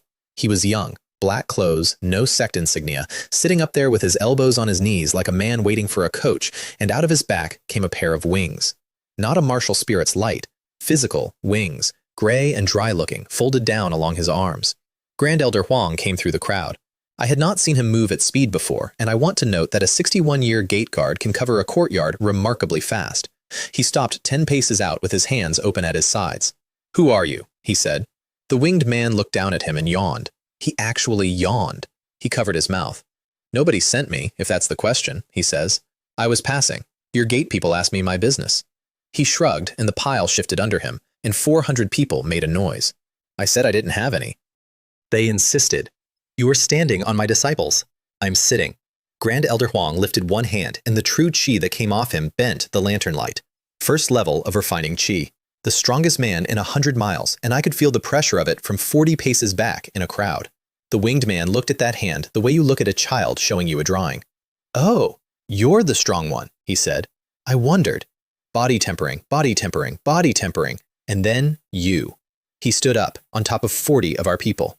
"Old man, what's the name of this place?" "The Jitian sect." "Never heard of it." He rolled his shoulders, and the wings came out, and the wind of it knocked 2 people over. "That's not an insult, it's a geography problem." Anything below the Hongye Empire's third circuit is basically farmland with opinions. Then he went straight up, and he was gone over the roofline, and the wind of his leaving put out about half the lanterns in the court. Grand Elder Huang stood there with his hands still up. 400 disciples stood behind him in the dark, and nobody moved for a long time. Then the elders started giving orders, and people started carrying things.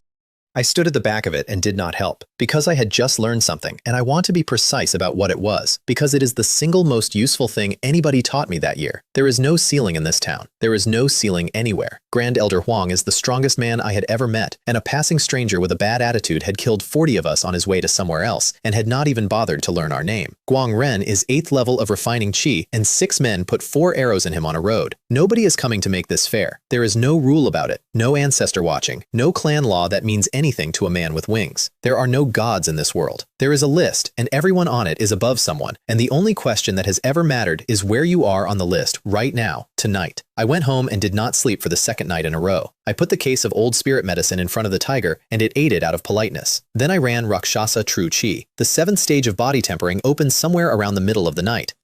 I kept going because the Rakshasa art does not care about the schedule other people's arts run on, and the 8th stage came before dawn. At the 8th stage, the true chi in your body stops being a supply and becomes a pressure. Things move when you walk past them. I went outside into the yard in the gray light with the Thunderclap sword, and I worked on the second form. The first form of Thunderclap 13 swords is the draw, and I had it, and it had already put a 5-star genius through a stone floor. The second form is a different animal. It is a downward cut, and the art says it must fall the way the thunder falls. That is not a helpful sentence. I had been trying to make it work for a week and a half. I stood in the yard and thought about a pile of 40 people arranged like firewood. Then I cut down. The blade came through, and the air did not get out of the way in time. There was a white line across the yard from my feet to the wall, and the wall of my father's house had a groove in it 2 fingers deep and 8 feet long. My father came out onto the step in his sleeping robe and looked at the groove in his house. "That's the second form," I said. My father said. He went and got 2 cups and a pot and sat down on the step. I sat next to him. We drank tea in the yard at dawn on the day of the tournament, and neither of us said one word about it. Around sunrise, the 9th stage of body tempering came in, quietly, without any ceremony at all, while I was holding a cup. 9th stage, the peak of body tempering. Grand Elder Huang is 1 full realm above that, and Bai Qing, first genius of the Jiqian sect, is 1 stage below it. I looked at my father, who had figured out what had just happened on my face, and had decided, in accordance with our new family policy, to say nothing about it. "Are you coming to watch?" I said. "Your brother can't walk yet," he said, "so no." "Okay." Fan he turned the cup around in his hands. "When I was your age, I thought there was a version of this world where you keep your head down and they leave your family alone. I put 30 years into that theory." He drank the rest of his tea. "Break his arms." The tournament ring is the Sect's stone platform, 60 feet across, sunk 2 steps down so the crowd can see, and by mid-morning there were more people around it than live in Longmen Town. The elders sat on the north side under an awning. Qin Fei sat in the middle of them with the tournament book open on his knees, and the sect master, who I had never once seen in person, sat at the end of the row looking bored. And the whole outer sect and inner sect stood packed around the other 3 sides. 400 disciples plus merchants plus half the town, and every single one of them was there for one reason. Because a boy who was first stage body tempering a month ago had signed a life and death agreement against the first genius of the Jitian sect, and it had been countersigned, and there was going to be a body. I came out of the disciples' entrance, and the noise that went up was not a friendly noise. Lin Chu was at the front of the inner sect side, with her hands in her sleeves and her face doing nothing at all. Xiaolian was 6 people to her left, in a pale green robe, standing next to a man in a chair. I want to describe that, actually, since we're here. Lin Yun had come.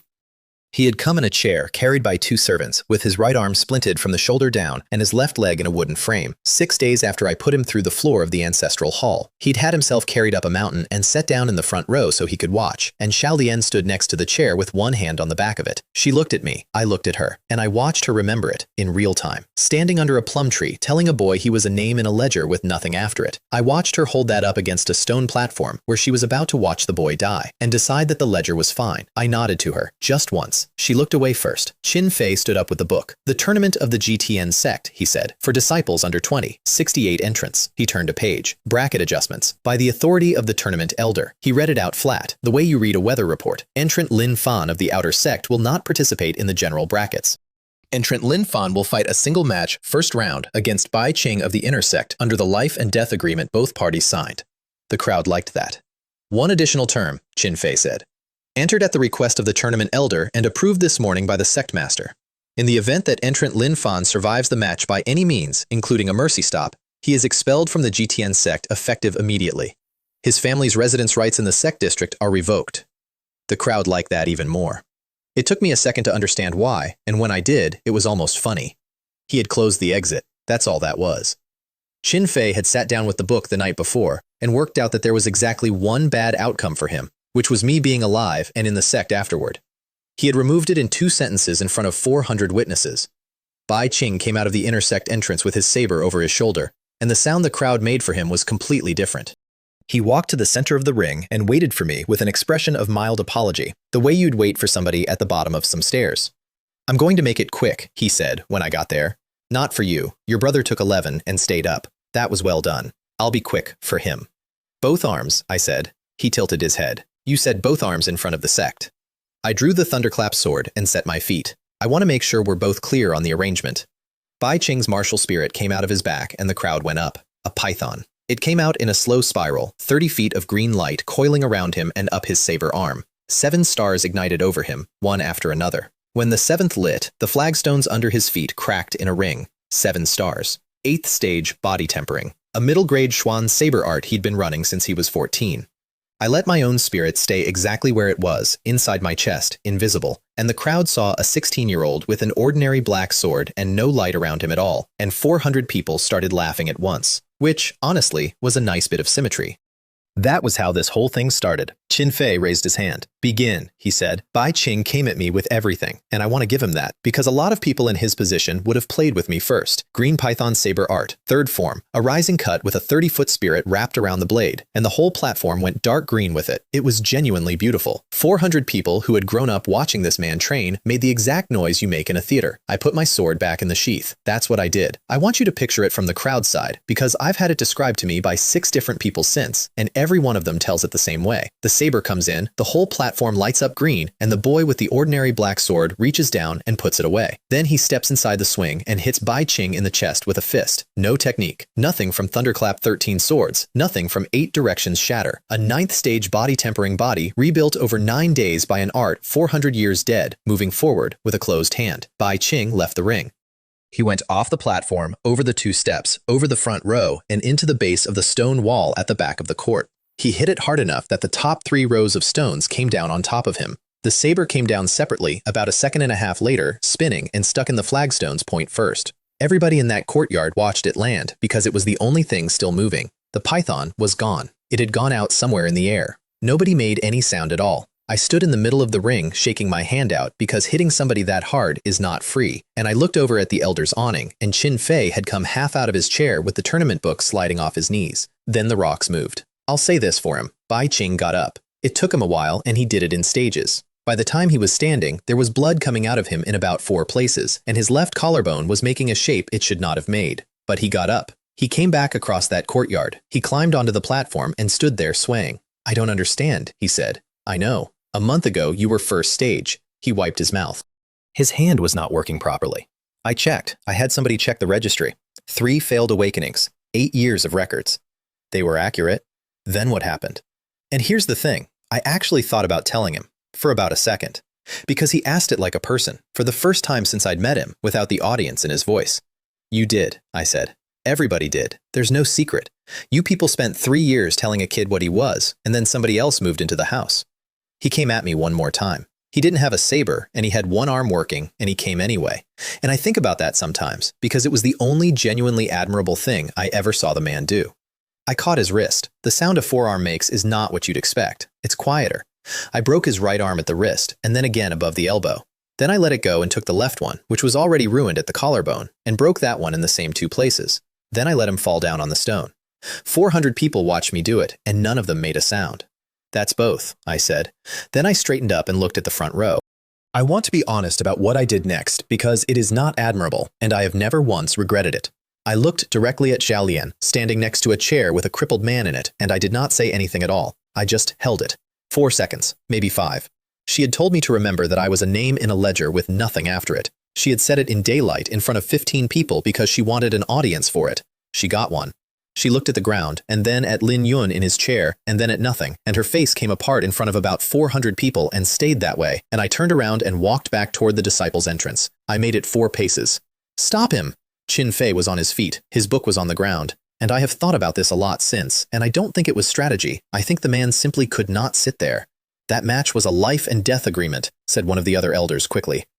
"Elder Li, he crippled an inner sect disciple in the sect's own tournament ring," Qin Fei said, and came off the platform steps, and his true qi came out with him, and the pressure of it flattened everybody in the first 3 rows into a crouch. First level of refining qi, an entire realm above me. He crossed the ring in 1 step, and his palm came down at my back, and I turned and got the sword halfway out, and I knew, with complete clarity, that halfway was going to be enough for exactly nothing. Something hit Elder Qin Fei from the side. He went across the platform, 60 feet of it, sideways, and off the far edge, and through the wooden rail behind it and into the courtyard beyond, and the noise he made arriving was substantial. Guang Ren was standing in the ring. He had come over the outer wall, I found out later. He had crossed the entire court in the time it took Qin Fei to take 1 step, and he was standing in front of me with his hands at his sides and his black robe hanging open over 4 healed arrow scars. Then he turned around and went down on 1 knee, in the ring, in front of 400 disciples, the entire body of elders, and the sect master of the Jiqian sect. "Sect master," he said. "I have had a number of moments in this world where I badly wanted a private room and a door, and that was one of the top 3. The elders' awning came apart. 2 of them were standing, 1 was shouting, and out in the courtyard, Elder Qin Fei was getting up out of the ruins of a wooden rail with his face the color of paper. He had just done the arithmetic on what hit him. The arithmetic said, refining qi, 8th level. Elder Qin Fei was first. "Kill him," Qin Fei said. He was not talking to Guang Ren, he was talking to the awning, and specifically to the old man in the gold robe sitting at the end of the row who had not stood up, had not moved, and had been watching me since the moment I walked into the ring. Grand Elder Huang got up slowly.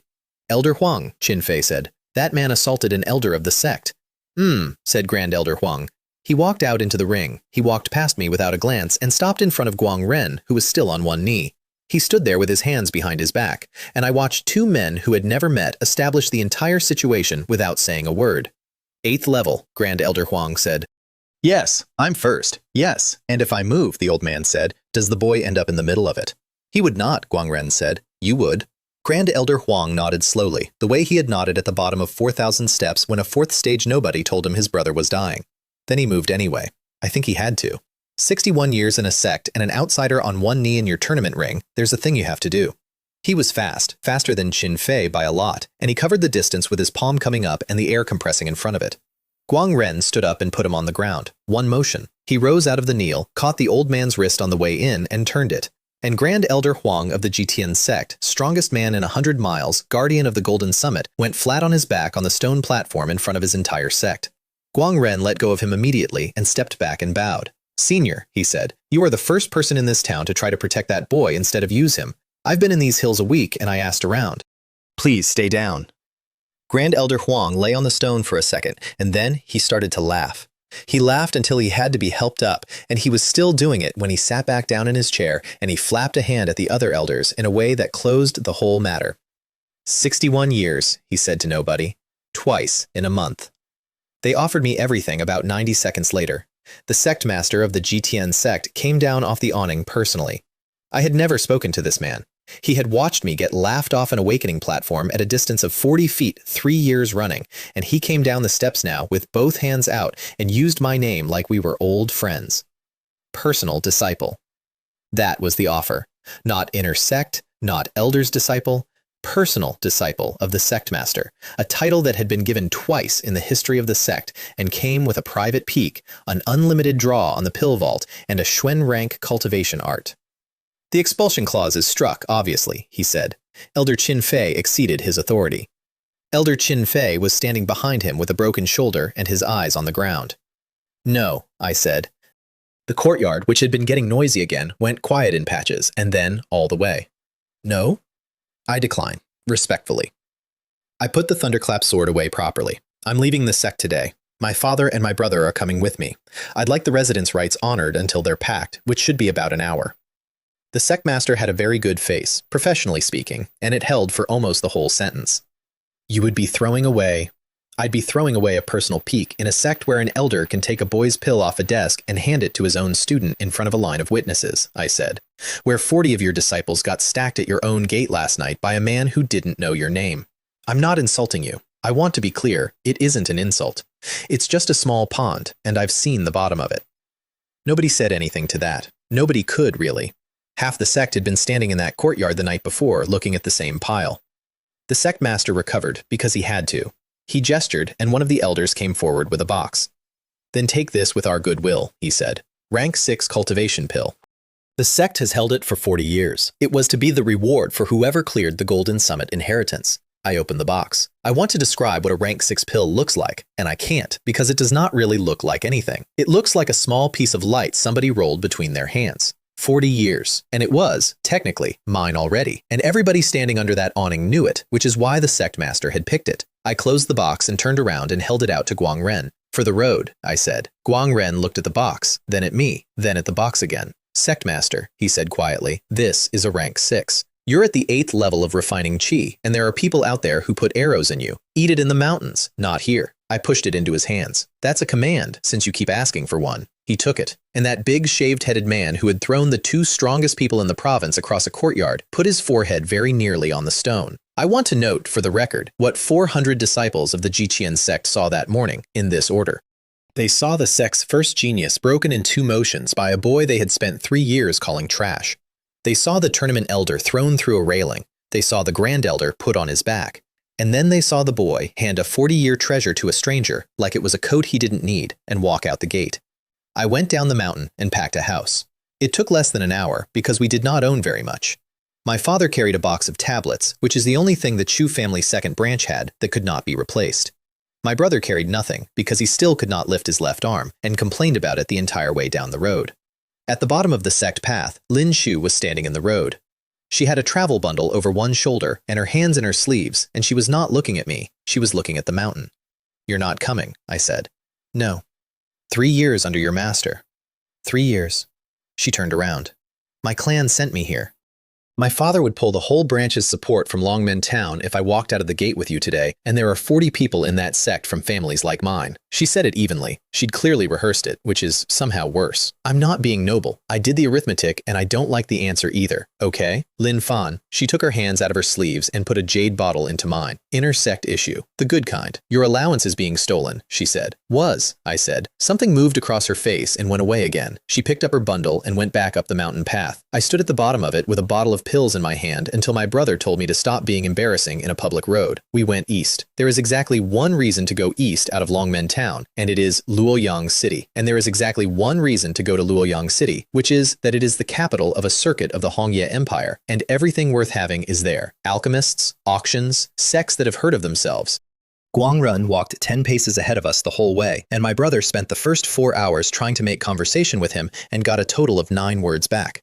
I had a 10-star martial spirit and 4 asleep, a dead sect and a live storeroom, an art with no rank on it, and a bear cub in my collar that had recently discovered it could bite through a saddlebag. And somewhere out ahead of us, in a direction I could not have pointed at, there was a man with wings who thought this whole province was farmland with opinions. Fine, let's go see the farm.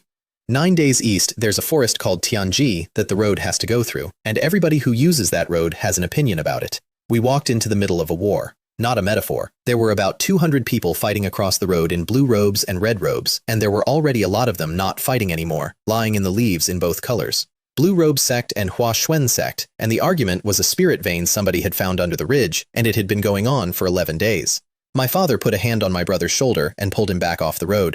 Guang Ren stopped walking and stood there like a man deciding whether it was going to rain. We could have gone around. I want to be clear that going around was available, and I was in favor of it. 2 men in blue peeled off the fight and came at us across the road. I got my sword halfway out. Then both of them dropped to one knee about 6 paces away and shouted at the absolute top of their lungs so it carried the length of the entire road. "Senior brother, you came!"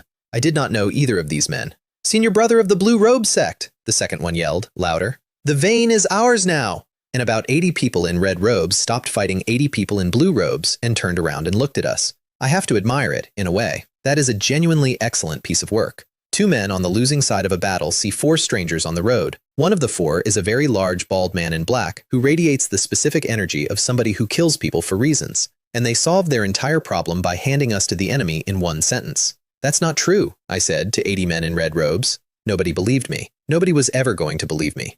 80 people came down that road at us at once. Guangren stepped forward and told my father to take my brother behind a tree. I have described what an 8th-level refining qi cultivator is by comparison to other things. Let me just describe it directly, because that afternoon was the first time I actually watched him work. He walked into 80 people. He did not draw anything. He had no weapon that I ever saw him carry. He walked into the front of that charge and the first 4 men came apart, and then he was in the middle of them, and the fighting sound of a 100-person melee changed into a different sound entirely, and it took him about 40 seconds. At the end of it, he was standing in the road in a black robe. There were red robes all over the forest floor. He had blood on one forearm, and he looked mildly annoyed, the way you look when you've had to get up and deal with a door that keeps blowing open. Then he came back and stood behind me and said nothing at all. The 2 men in blue were still on their knees. They had, I noticed, gotten a bit further from the road during all this. "Senior brother," one of them said with enormous warmth. "Truly, the blue-robe sect is honored." "Stand up," I said. They stood up. "You called me senior brother to a road full of people who were going to kill whoever I was. If he'd been the other way around, if he'd lost, my father and my brother would be in those leaves right now, and you two would have run." I drew the sword. "I want to hear you say it wasn't like that." The first one opened his mouth. I did not let him get there. Second form, downward, and it went through both of them because they were standing too close together, which was their last mistake and honestly, the most efficient one they made all day. My brother came out from behind the tree and looked at the road for a long time. "Fan-air," he said, "there were 200 people on this road 20 minutes ago." "I know. You're 16. I'm aware of my age. I get reminded constantly." I searched the bodies because I am not a romantic. Most of it was junk. The Blue Robe Sect's second elder had a decent Zhuan rank saber that I gave to my brother, who could not lift it yet but appreciated the gesture. And one of the Huashuan sect men, a captain of some kind, had an oilcloth tube tucked inside his robe, and inside the tube was a map. Not a road map. It was hand-drawn on hide. It showed a range of mountains I did not recognize, with a valley marked in the middle of it, and in the corner somebody had inked a single symbol, deliberately, in a careful hand. An animal's paw, with 6 toes. The bear cub was asleep in my collar at the time. I woke it up. It came out, and blinked, and looked at that piece of hide for a long moment. Then it put its own front paw down flat on the drawing, and left it there, and would not move it, and made a noise I had not heard it make before. Not the squeaky door, something lower. I sat on a road full of dead men with a legendary beast holding down a map of a valley I had never heard of, and I understood that the cub had come from somewhere, and that somebody in a red robe had been carrying directions to it. "Not this year," I told him. He went back to sleep in my collar. I put the map in the token, and neither of us said anything else about it for a long time. Luoyang City is 30 times the size of Longmen Town, and I was not prepared for it. You come over a rise and the whole valley is roofs. The wall is 80 feet high, and there is a queue at the east gate half a mile long on a normal Tuesday, and there are people in that queue selling food to the other people in that queue. My brother stood at the top of the rise with his mouth open. My father, who had been to Luoyang once as a young man, pretended not to be doing the same thing. We were about 40 places from the gate when the screaming started up ahead. There was a cart in the queue with an old man, his daughter, and a load of firewood, and there was a young man in embroidered silk who had come out of the gate the wrong way with 6 retainers. He had the girl by the wrist, and he was pulling her toward a covered carriage. The old man was on the ground, holding the young man's leg. One of the retainers was kicking him, methodically, in the ribs, the way you'd kick a dog you weren't angry at. And here is the thing I want to record, because it changed something for me. Nobody in that queue moved. 600 people, not one. And it was not cowardice, or not only, because I looked at their faces, and what was on them was not fear. It was recognition.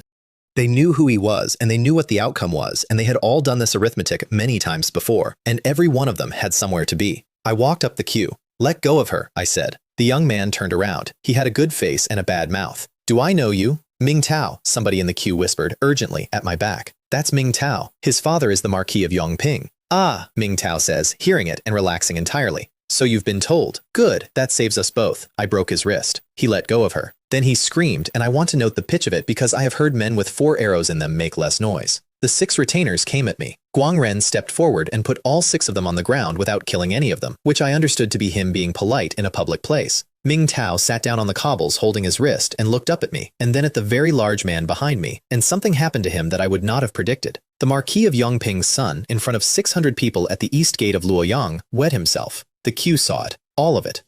And the silence broke, and what came out of 600 people was not cheering. It was laughing. It went on and on. It was the ugliest sound I have ever been the cause of, and at the time, I thought it was the sound of people being brave. It wasn't. It was the sound of people who knew that a stranger was going to pay for it and were enjoying it while they could. We went in and found the Yun Lai restaurant on the 2nd Street because my father was tired and my brother needed food, and the girl and her father needed to be somewhere that wasn't the gate. They came at sundown. I heard them before I saw them. A few hundred people moving down a paved street in armor makes a very specific noise. By the time we got to the balcony, the whole street outside the Yun Lai was full, and there were soldiers on the roofs opposite. The Marquis of Yongping was on a horse in the middle of it. 50s, iron gray, a good soldier's face gone soft in the middle from 20 years of being obeyed. Ming Tao was next to him on another horse with his wrist splinted and his color back up. That one, Ming Tao said, pointing at me on the balcony. Bring the whole building down if you have to, the Marquis said, and the front rank started forward. Then two men came out of the crowd behind the Marquis and walked ahead of the soldiers, and the soldiers stopped. Two old men in gray, unarmored, moving without hurry. Guang Ren put out a hand and moved me back from the balcony rail. That was the first time he had ever touched me. Sect master, he said quietly. Both of them are 8th level, same as you, same as me. They came up the outside of the building. I did not see how. 1 second the street, the next second the balcony, one on either side, and the air on that balcony went thick enough that my brother went down on one knee behind me and stayed there. Guang Ren went at the left one, and it turned into the loudest thing I have ever been within 10 feet of. The balcony rail went. Then most of the balcony. They took it into the street and through a wall and back out again, and the whole front of the Yunlai restaurant came off. I got my father and my brother down the back stairs and into the alley. By the time we came around the front, Guang Ren was on one knee in the middle of the street with his forearm hanging, and both old men were still standing. 1 against 1, he'd have finished it in a minute. 2 8th levels is not 2 problems. It's a different problem. Enough, the Marquis said. Take the boy's hands off first. I want the son of a bitch to watch his own hands come off. 4 soldiers came for me. I killed the first one with the first form because I was not going to be taken hold of, and then a spear went past my ear. Not thrown, it arrived. It came down the length of that street from the far end. It went through the first old man in gray, and then through the second one behind him. It took both of them off their feet and pinned them to the wall of the building opposite at a height of about 8 feet, and stuck there, humming, with 2 of the strongest men in Luoyang City hanging off it like laundry. The street went absolutely silent. There was a man walking up it, armor, not ceremonial, black and worn at the edges, 60s by his face, which I later learned meant nothing at all. He walked past 400 soldiers, and every one of them went down on one knee as he passed, in a wave, all the way up the street, including the Marquis of Yongping, who got off his horse to do it. Guang Ren, kneeling in the road with a broken arm, said one word. Senior brother. The man in black armor stopped in front of him. You're bleeding in a street, he said, in front of civilians. What did I tell you about that when you were 9? Senior brother, this is… And then the man in black armor looked past him, at me, standing in the wreckage of the Yunlai restaurant's front door with the thunderclap sword out and my father behind me. He looked at my chest. I had not thought about my collar. My robe was torn open from the balcony, and the black iron token was hanging there in plain sight. And Chen Wu, Grand Commander of the Luoyang Garrison, 2nd level of the innate realm, 130 years old, the highest cultivator in a circuit of the Hongye Empire, went down on both knees in the middle of a public street. Rakshasa sect, he said. 4th generation. Please get up, I said. Nobody got up. 400 soldiers and a marquis and a garrison commander, all of them on their knees in the street, and the only 2 people standing were me and a bear cub that had come out of my collar to see what the noise was. I've been kneeling for 400 years, Chen Wu said into the cobbles. Command me. 3rd time this month, I said. Sect master? Nothing. Get up. Please get up. There is a marquis watching. Chen Wu got up. Then he turned around and looked at the marquis, who was still on his knees, and the temperature of that street dropped about 40 degrees. Su Rong, he said. Whose building is that? Commander, my son was assaulted at the gate. I asked, whose building? The Yunlai, the marquis said. The Yunlai restaurant, Commander. Chen Wu looked up at the 2 dead men hanging off his spear at the 2nd floor. Do you know what those 2 were? Those 2 were my garrison's 8th level reserves, on my roster, drawing my pay, and they were on a balcony in a civilian street tonight because the Marquis of Yongping's boy couldn't keep his hands to himself at a gate queue. He pulled the spear out of the wall, and both bodies came down and hit the street. The Yongping line is struck from the peerage tonight. The estate is garrison property by morning. Every adult male of the He clan bearing arms is to be taken to the West Field. Commander, you brought 400 soldiers to a restaurant, Chen Wu said, over a wrist. Ming Tao had gotten off his horse at some point and was standing in the road wearing an expression I recognized. I had seen it at the East Gate that morning on 600 faces. It is the face of a man doing arithmetic and getting an answer he does not like. I stood in that street and watched an entire noble house get taken apart in about 90 seconds by a man who had been kneeling to me for 2 minutes. And I want to describe what I felt honestly. I felt nothing much about the Marquis. I felt something quite bad about the fact that I now had a 130-year-old general asking me what to do, and no idea at all what the correct answer was, and no way to say so. That night, I sat on the roof of a garrison guest house with my legs over the edge, and Chen Wu sat next to me and explained the world to me, because I asked him to. Body tempering is the body. 9 stages, and at the end of it, you are a very good animal. Refining qi is 9 levels, and it is where the true qi stops being a fuel and becomes a substance. Guang Ren is 8th. Grand Elder Huang of the Jichin sect, the terror of my childhood, is 1st, and past that is innate, Ziyan Tian, the realm where true qi turns into something else again, where a cultivator stops aging on the normal schedule and starts counting in centuries, 300 years, 400 if you are careful. And at innate, Chen Wu said, the martial spirit materializes. I turned my head. You've only ever seen a spirit as light, he said, a shape around a man's arm, a shadow behind him, feeding strength into a blade. That's all it is below innate. At the first level of the innate realm, a cultivator's martial spirit becomes physical. It leaves the body. It has weight. It fights on its own. On its own. A second body, Sect Master, your own strength, standing next to you, doing what you tell it. He was watching the street below. That is why an innate cultivator is not one realm above a refining qi cultivator. He is 2 of himself. I sat on that roof and did not say anything for a while. Because I have 5 10-star martial spirits, one of them awake and complete, and the other 4 asleep in the dark behind my eyes, waiting for the right food, and a wall between me and the innate realm that I had been thinking of as a very long climb. It is a very long climb. I want to be clear that I was not confused about that, but at the top of it, there is a version of me that walks around with 5 of himself. Sect Master, Chen Wu said, you're smiling. Sorry, it's very unsettling. 3 weeks later, I went north out of Luoyang looking for a plant and found a village instead. The plant is called blood sungrass, and it is the only spirit medicine in the circuit that a 10-star white tiger will still get excited about, and it grows in the foothills, and I had a list of 4 places to check. The second place on the list had smoke over it. I got there in the afternoon. 40 houses, maybe 200 people had lived there. They had come through in the night, which I could tell because most people were in their sleeping clothes, and they had been thorough about it in the specific way that means the point was not robbery, it was practice. I walked down the one street of that village and did not find anybody alive for a long time. Then I heard something behind a collapsed wall, and it was an old woman, and she was not going to make it, and both of us knew it. She had been under that wall since the night before, with a beam across her legs, and she had been awake for all of it. I got the beam off her. There was no point, but I did it anyway. She got hold of my sleeve with a hand like a bundle of sticks, and she used what she had left on one sentence, and she had clearly been saving it up in case anybody came. They took the girls, she said. Jiao Mountain, save my daughter. How many of them? My daughter, she said again, and that was the whole answer she had, and then she said a name, and then she died holding my sleeve. Here's the thing. I am not a good person. I want that on the record before this next part, because I have already told you about 2 men I killed on a road for calling me senior brother. I did not go up Jiao Mountain because I have a beautiful soul. I went up Jiao Mountain because an old woman spent her last 4 seconds on somebody else, and I had been in this world for 2 months, and I had not yet met one single person who did that. Jiao Mountain is a fort. That surprised me. I'd expected a camp, and I found a walled stockade with a gate and a watch and about 400 men in it, which is not a bandit gang. That's a small private army with a marketing problem. I got up to the wall in the dark, and then I used the tiger. 5 breaths. That's the whole gift. 5 breaths of absolute absence, once an hour, and I had spent a month learning that the correct use of 5 breaths is not to cross a courtyard. It's to arrive. I turned it on at the wall and turned it off inside the Great Hall of Jiao Mountain, standing directly behind a man in a chair. There were 60 people in that hall. There was a fire and there was drink. And on the far side, against the wall, 11 women from a village 40 miles south, sitting on the floor with their hands tied.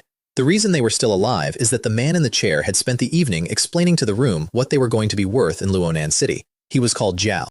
That was the entire name he used, and I want to say that if you go by one word, and the word is Jiao, I already know several things about you. He was 9th stage body tempering, which in this room made him a god, and which for me was a Tuesday. I put my hand on his shoulder from behind. 60 people saw a boy appear out of empty air behind their chief, in a lit hall with no door open. Hello, I said. Jiao came out of that chair backward and got about 4 feet, which for a 9th stage body tempering cultivator with no warning is genuinely excellent, and he landed on his feet with a hand axe already out of his belt. How? He said. Wall. There's a watch on the wall. There was. 60 men came up off the benches at once, and the hall filled with the sound of chairs going over. Jiao put a hand up and stopped every single one of them. That told me the most important thing about him. He was not a thug who had gotten big. He was a commander, and he had just done the same arithmetic I would have done, which is that a boy standing behind you in a locked hall is a problem you handle personally or not at all.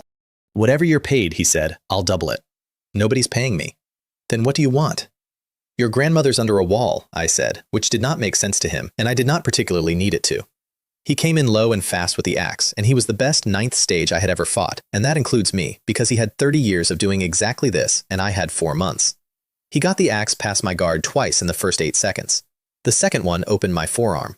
Then I stopped fencing with a man in his own hall in front of his own people, and used the second form. It falls the way the thunder falls.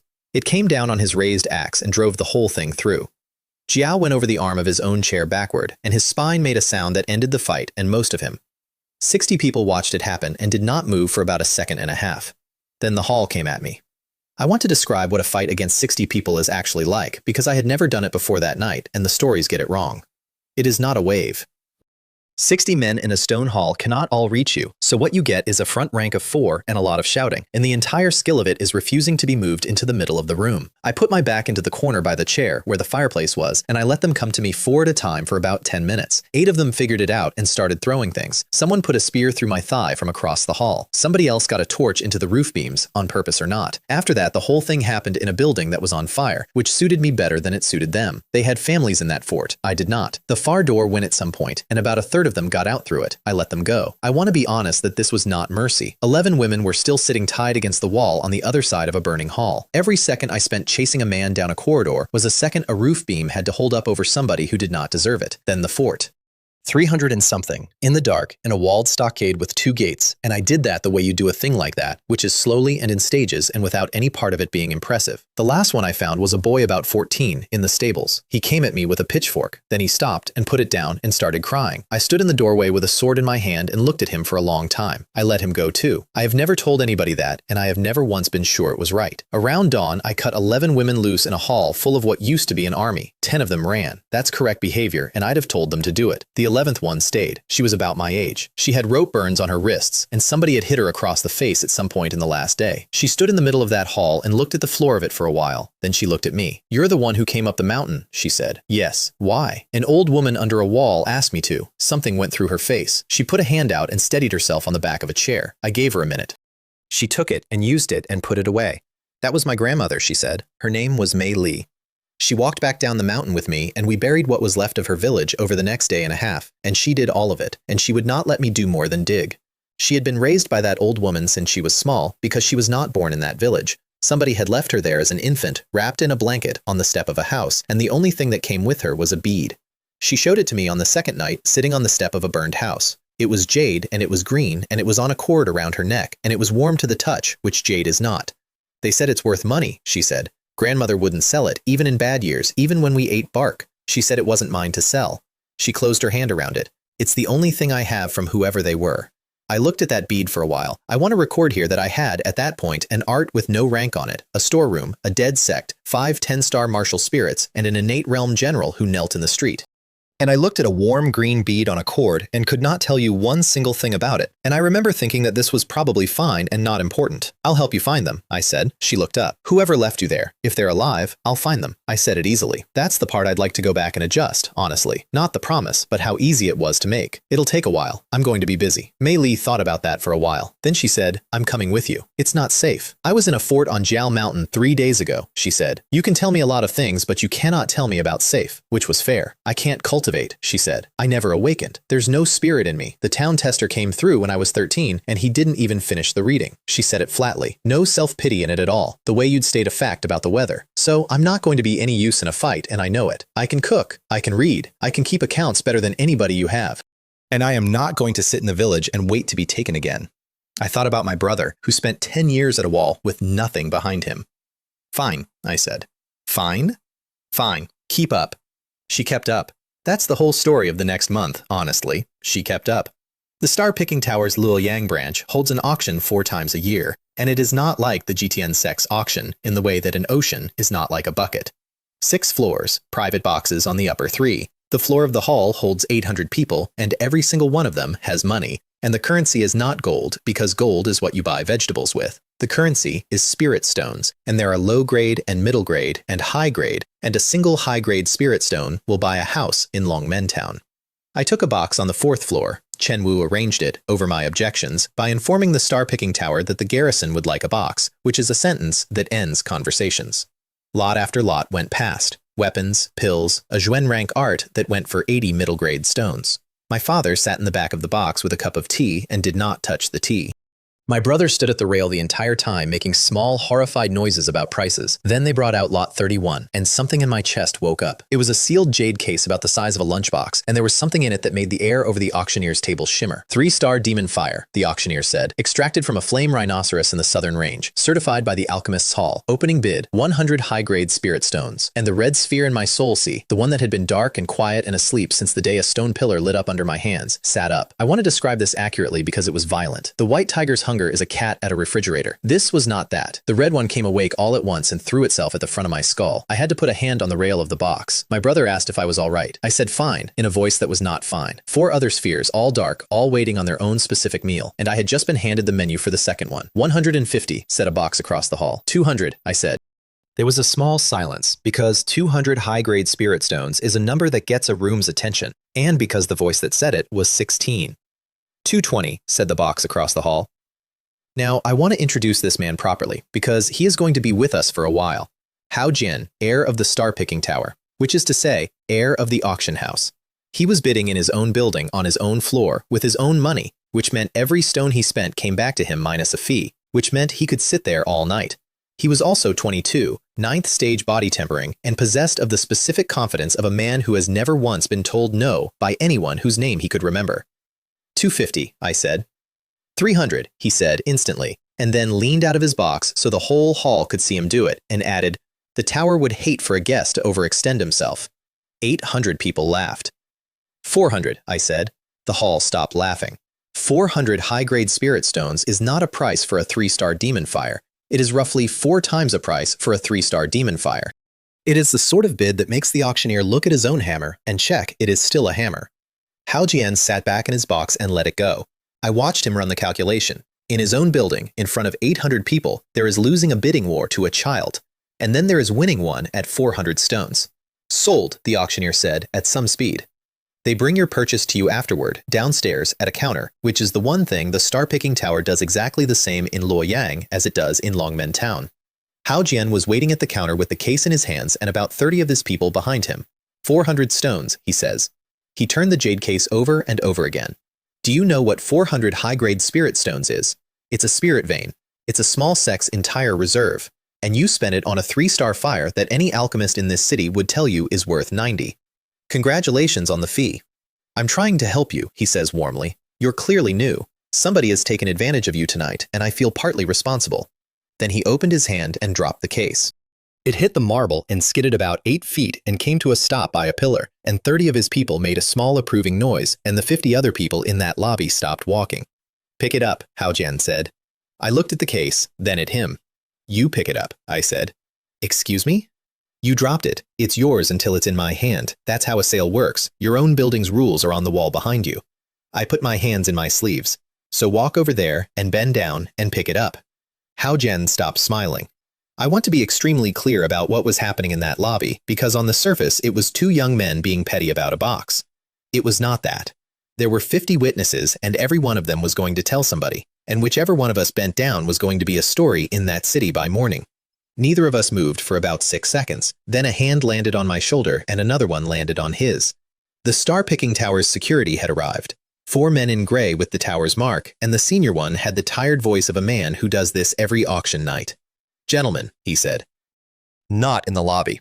He bent down himself and picked up the case and put it in my hands, which solved it in the most humiliating possible way for everybody, and I have to say, professionally, that it was very well done. You, Hao Jian said, walking backward toward his people. Name. Lin Fan. Lin Fan, he nodded slowly. Luoyang's a big city, Lin Fan, but not that big. 2 nights later, somebody tried to burn down the guest house we were staying in. They were not good at it. They were from something called the Bloodblade Sect, and the Bloodblade Sect took contracts, and this one had come with a description of a bear and a warning about a bald man, which they had apparently decided not to take seriously. Guang Ren handled it and did not need my help. I did not tell Chen Wu. I want that on the record. I specifically did not tell him, because I had been in Luoyang a month and I had already begun to understand what that man was. He found out anyway, because he is a garrison commander and the whole city is his ears. He came to the guest house at dawn and stood in the courtyard and looked at the scorch marks on the doorframe, and he asked me one question, which was whether anyone in my family had been in the building. I said my father and brother had. I see, Chen Wu said, and he bowed and left. And I did not think anything of it because I did not yet understand that I had just answered a question I should have lied about. The Bloodblade Sect had a mountain about 90 miles from Luoyang, 400 years of history, 11 refining qi cultivators, and a fortified compound. Chen Wu took the Luoyang garrison out that night, not a detachment, the garrison. When I say 1,000,000 soldiers, I am citing the number the Empire keeps on its rolls for a First Circuit garrison. I have no way to verify it. I also do not need to. What I saw with my own eyes from a hilltop the next evening was a column on a road with no end in either direction. Torches all the way to the horizon, in a line. It took 11 hours to pass a fixed point. They did not besiege the mountain. A siege is what you do when you're worried. They took it apart in one night. Every building, every wall, every person standing on it. By morning, the Bloodblade sect of the Hongye Empire's First Circuit, 400 years old, was a hill with nothing on it. Chen Wu came back and reported to me, in person, in a courtyard. He gave me the count of dead and the disposition of the sect's treasury, which he had brought, in wagons. Commander, I said, the king. The Hongye Empire has a king. Yes, you just erased a 400-year sect over an arson attempt on a guest house, without an imperial order. Is the king going to have an opinion about that? Chen Wu considered the question seriously, which I appreciated. He might, he said. He'll have it quietly. That was the whole answer. He said it the way you'd tell somebody it might rain later in the week, and then he asked whether I wanted the Bloodblade sect's spirit medicine sorted by grade or by weight. I stood in that courtyard and had a very clear thought, which was this. 2 months ago, I could not stop an elder from taking a pill off a desk. Tonight, I made a mountain disappear by not lying to somebody at dawn. I did not know what I was yet, but whatever it was, it had a blast radius, and I had just found out it was 90 miles wide.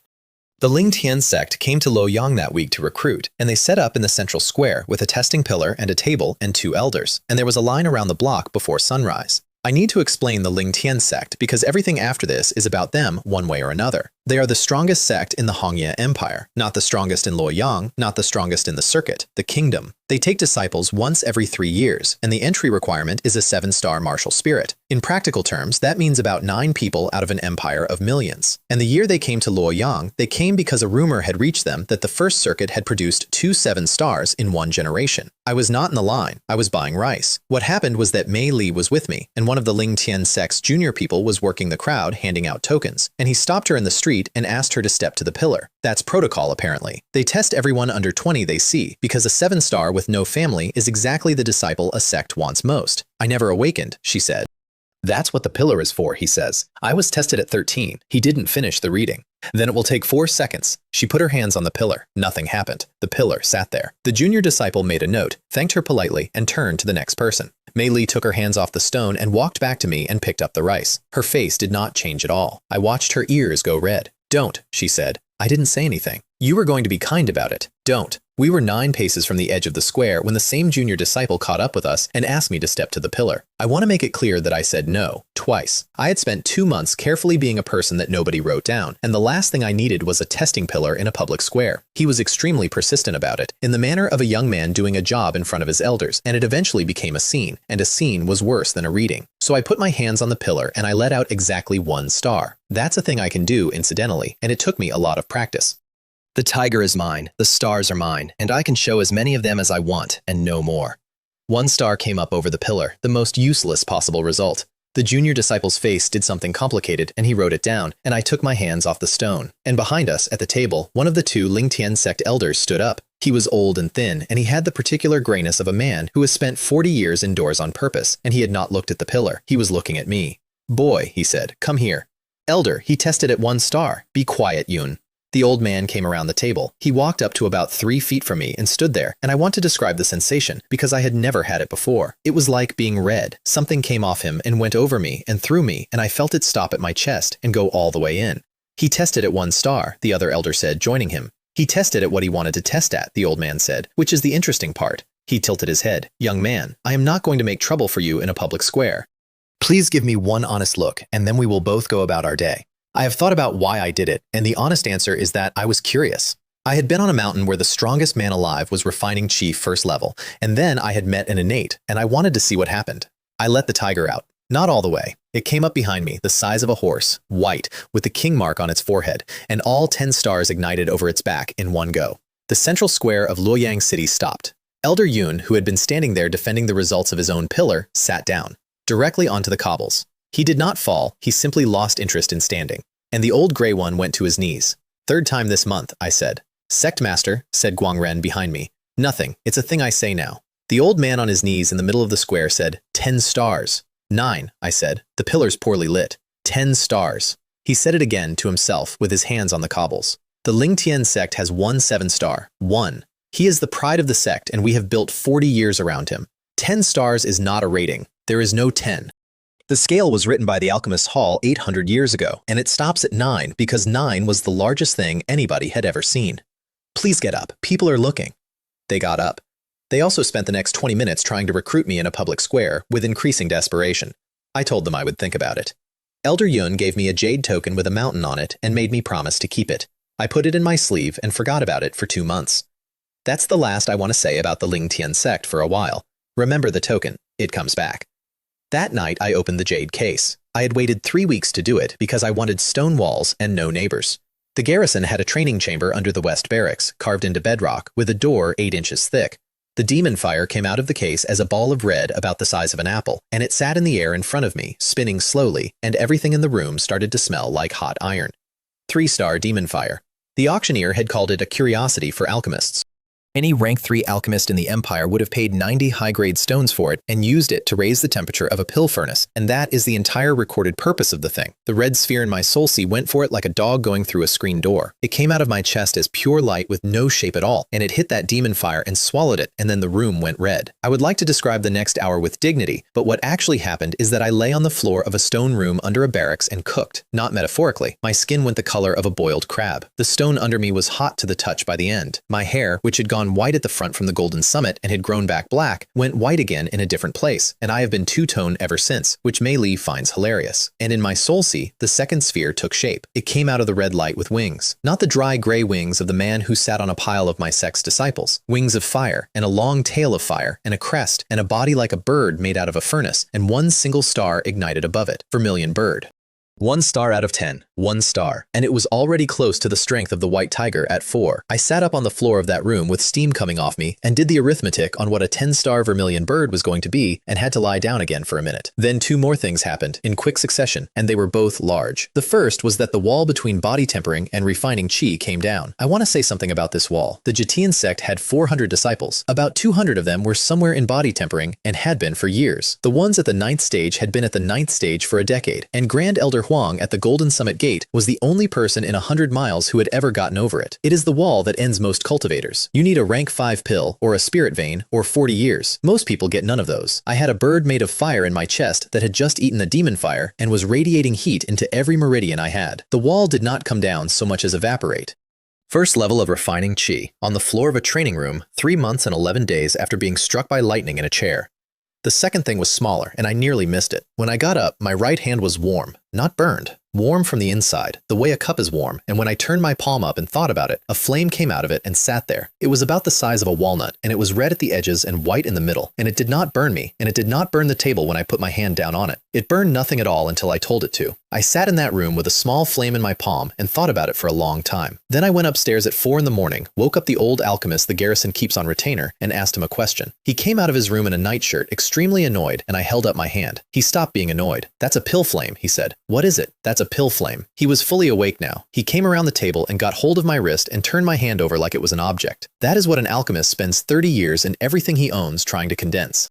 That's the difference between a man who follows a recipe over a fire and a man who makes pills. You cannot buy one. You cannot be given one. It comes from a fire spirit, and a fire spirit only gives it up if it is a fire spirit. Do you understand? Not a fire attribute, an actual. He stopped. "Boy," he said, "what is your martial spirit? A tiger? Then where did—" He stopped again. I want to note the exact expression on that old man's face because it was the first time I saw it and it was not the last. It was the face of somebody who has just had a thought so large that they are choosing, deliberately, in real time, not to finish it out loud. "Never mind," he said. "Get out of my room." 3 days later, Hao Jian found us at the Rongtian restaurant, and he had brought a friend, and the friend was somebody I knew. The Rongtian is on the water in the merchant quarter, and it has a terrace, and we were on the terrace, all of us. My father and my brother, who had eaten there twice now and had gotten dangerous about ordering. Guang Ren at the next table facing the door because he will not sit any other way.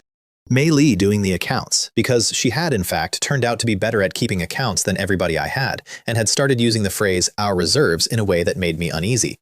Hao Jian came up the terrace steps with about 20 people and a smile, and walking beside him, on 2 working legs, with a cane, was Lin Yun. He had healed, mostly. There was still something wrong with the way he put his left foot down. His right arm hung at a slightly bad angle. He had grown his hair differently to cover a scar at the temple I did not remember giving him. 6 months of the best physicians the Chu clan could buy. The clan had clearly decided he was worth every coin of it. "You know," Hao Jian says, pulling out a chair at my table and sitting down in it, "I have spent 2 months asking people in this city who Lin Fan is. Absolutely nowhere. And then a man from Longmen Town walks into my building looking for a physician." Lin Yun did not sit down. He stood behind Hao Jian's chair with both hands on his cane and looked at me the way you look at a wall you intend to take down. "He told me a very good story," Hao Jian said. 3 failed awakenings. Public engagement dissolved.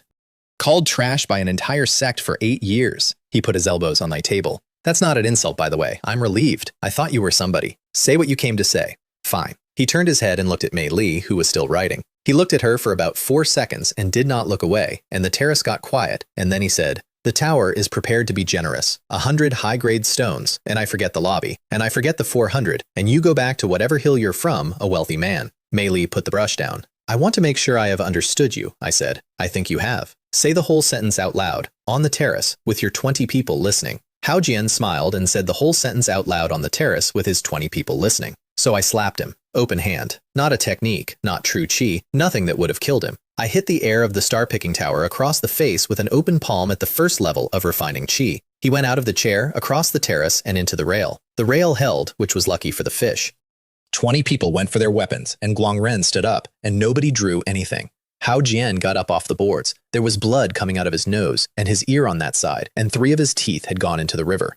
He stood there and touched his own face and looked at his fingers. And I watched a man discover something about himself, which was that nobody had ever hit him before, not once, in 22 years. He came at me. He was 9th stage body tempering. I was refining chi 1st level. He threw a straight punch at my head with everything he had, and I did not move out of the way, because I had thought about how I wanted this to go. I let him hit me in the chest. His hand broke. All of it, every bone in it, against a body that had been taken apart and rebuilt over 9 days on a stone floor by an art with no rank on it. He made a noise and went down on one knee holding his wrist. "Lin Yun," I said, over his head. Lin Yun had not moved from behind the chair. "You came all the way from Longmen Town on a bad leg to point me out to somebody," I said. "That's 400 miles. That's a real commitment. And you got here and found out that the man you sold me to is a merchant's son who has never been punched." I sat back down at my table. "How's your father?"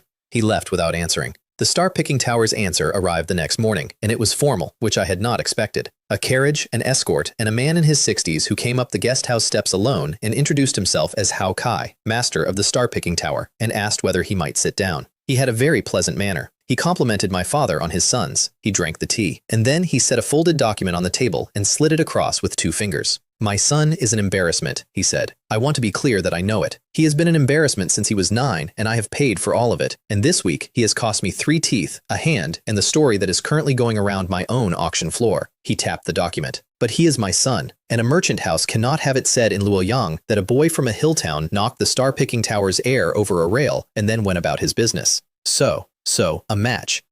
Formal, arranged, witnessed, in the tower's arena, in half a month." He unfolded the document. "Life and death, both parties consenting, standard stakes. Your son will die." "Yes," Hao Kai said, and drank his tea. "Probably. He won't fight it himself, obviously. He's 22 and his hand is ruined. The tower will nominate a champion. That's the standard form. Everyone in the city understands the standard form." "And the stake?" "Whatever you like." He set the cup down. "Money means nothing to me, young man. That is not a boast. It's an occupational condition. What I am buying today is the sentence people say afterward. Right now, the sentence is that a boy hit my son. In half a month, I would like the sentence to be that the star-picking tower settled a matter in its own arena." On its own terms, that was a completely reasonable business proposition from a man who had correctly identified his problem. "I'll sign it," I said. "I thought you might."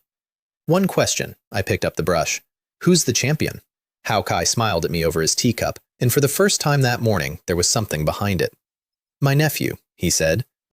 "I had half a month, and I spent 11 days of it hunting fire. Demon fire does not grow. It occurs. It happens in beasts that live in volcanic ground, and it happens in certain caves, and it happens, occasionally, at the bottom of a lake for reasons nobody has satisfactorily explained. And the vermilion bird in my chest had exactly 1 star and an opinion about that. The Chihuo Range is 9 days south of Luoyang, and it is the only place in the circuit where the ground is warm. We went out with a map, 4 garrison guides that Chen Wu insisted on, Guangren, and Mei Li, who had made the case for coming in about 11 words and won it. 11 days of climbing produced exactly 1 demon fire out of the skull of a flame rhinoceros that took Guangren and me together to bring down, and it was a 2-star, which is worse than the one I'd paid 400 stones for. The bird ate it and got half a star out of it. I want to record the exchange rate honestly, because this is the part of my life that the stories about me leave out. 11 days, 4 guides, a rhinoceros, and a mountain range for half a star out of 10 on the second of 5 spirits. At that rate, the vermilion bird alone was a 9-year project, and I had 4 spirits to go and a man with wings out there somewhere who thought this whole empire was farmland.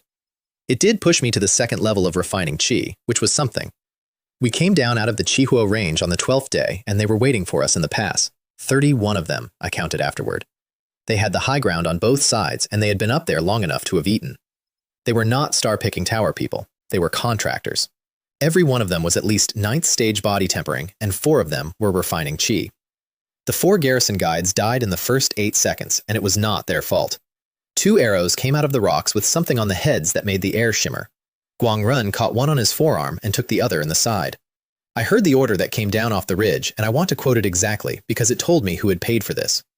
"Kill the man, don't touch the woman. He wants her intact." Guangrun went up the left slope. He was already poisoned when he did it. He took 11 of them with him before he went down on one knee in the rocks and could not get back up, and he was still trying to at the end of the fight. I took melee and went right. I got hit twice on the way, once through the shoulder with an arrow, which I broke off and left in, once across the ribs with a saber because I was carrying a person and could not use my left arm properly, and a refining chi 3rd level found out about it. There was a cave 100 yards up the slope, a real one, deep enough to be dark. I put her in it. "Stay. You're bleeding out of your side." "Yes, stay in the cave." Lin Fan, I did something then that I had not planned and had not thought about, and I have gone over it many times since. I put my hand on the side of her face, and I leaned down and put my mouth against her forehead for about a second, and then I stood up and went back out into the rocks. I want you to understand that I did not do it because I thought I was going to die. I did it because there were 20 men on that slope who had been told to take her intact. I needed to be a very specific kind of angry for the next few minutes, and I knew exactly where to go and get it. Then I went back down the slope and killed everybody in that pass. The first 4 were easy because they were expecting a boy carrying a woman, and they got a boy who was not carrying anything. First form, twice, into a group of 3 that had come down into the stream bed to cut us off, and the 4th one turned to run and made it about 9 feet. Then somebody up on the ridge started calling positions, and it got difficult. They were contractors. I keep saying that word, and I want to explain what it meant in practice. A bandit fights you. A contractor fights the job. Within 2 minutes, they had stopped trying to reach me and started working the terrain instead. Men above me on both sides. Pressure down the middle of the pass, and at the south end, on the open ground they were driving me toward, 4 of them waiting in a line with spears. They had done this before, repeatedly, to better people than me. So I went up the wall instead. It was not a climb. It was 4 seconds of very stupid decisions with an arrow in my shoulder, and I came over the top of the left ridge into the middle of 6 men who had been shooting downhill and were not set up to be reached.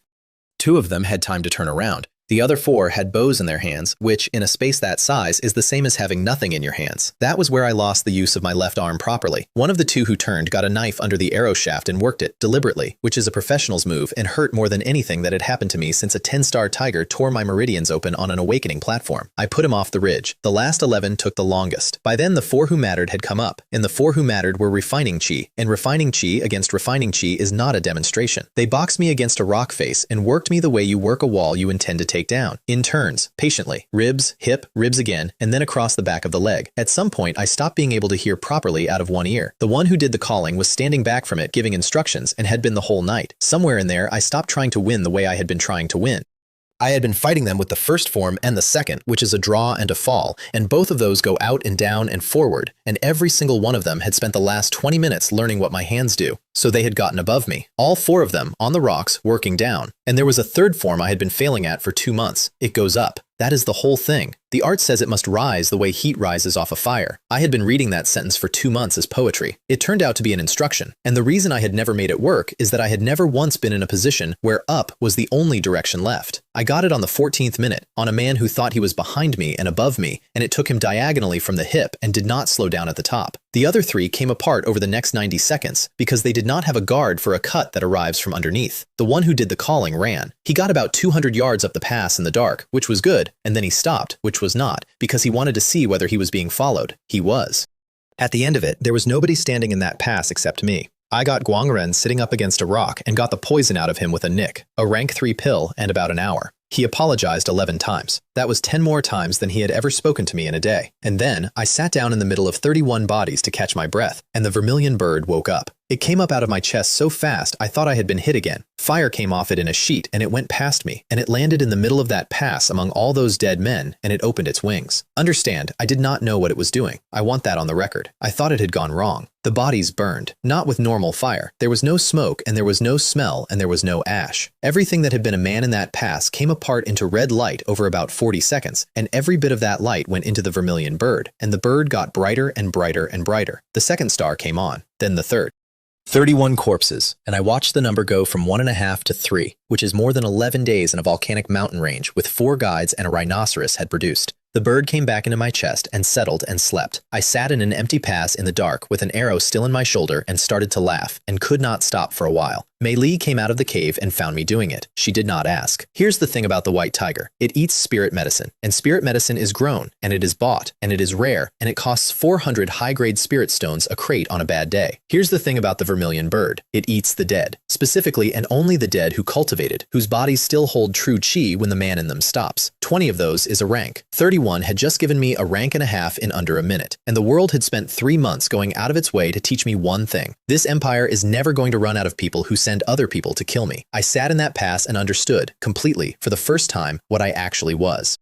Every other cultivator in this world hopes there isn't a fight. Every single one.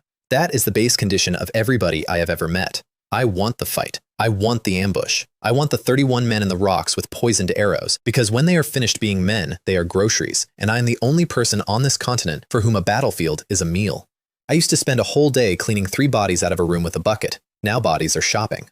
We got back to Luoyang 4 days before the match, and I did something that had been on my mind for 2 months. I had, in the Rakshasa Sect's storeroom, among the 11,000 things the 3rd-generation Sect Master had died sitting on, a bottle of 6 Spirit Awakening pills, rank 5. They are exactly what they sound like. You give one to somebody who never awakened a martial spirit, and it drags whatever is in there up to the surface, and if there is genuinely nothing in there, nothing happens, and you have wasted a rank 5 pill. I gave one to my brother first, because I am not a monster. Nothing happened. Ling Kong sat on a chair in a courtyard with his eyes shut for 10 minutes. Then he opened them and said, "Well," and got up and went to get a drink. My father went with him. Neither of them said anything else about it that night, or ever. 10 years at a wall. Some walls are walls. Then I gave one to Mei Li. She did not want to take it. That argument lasted 2 days.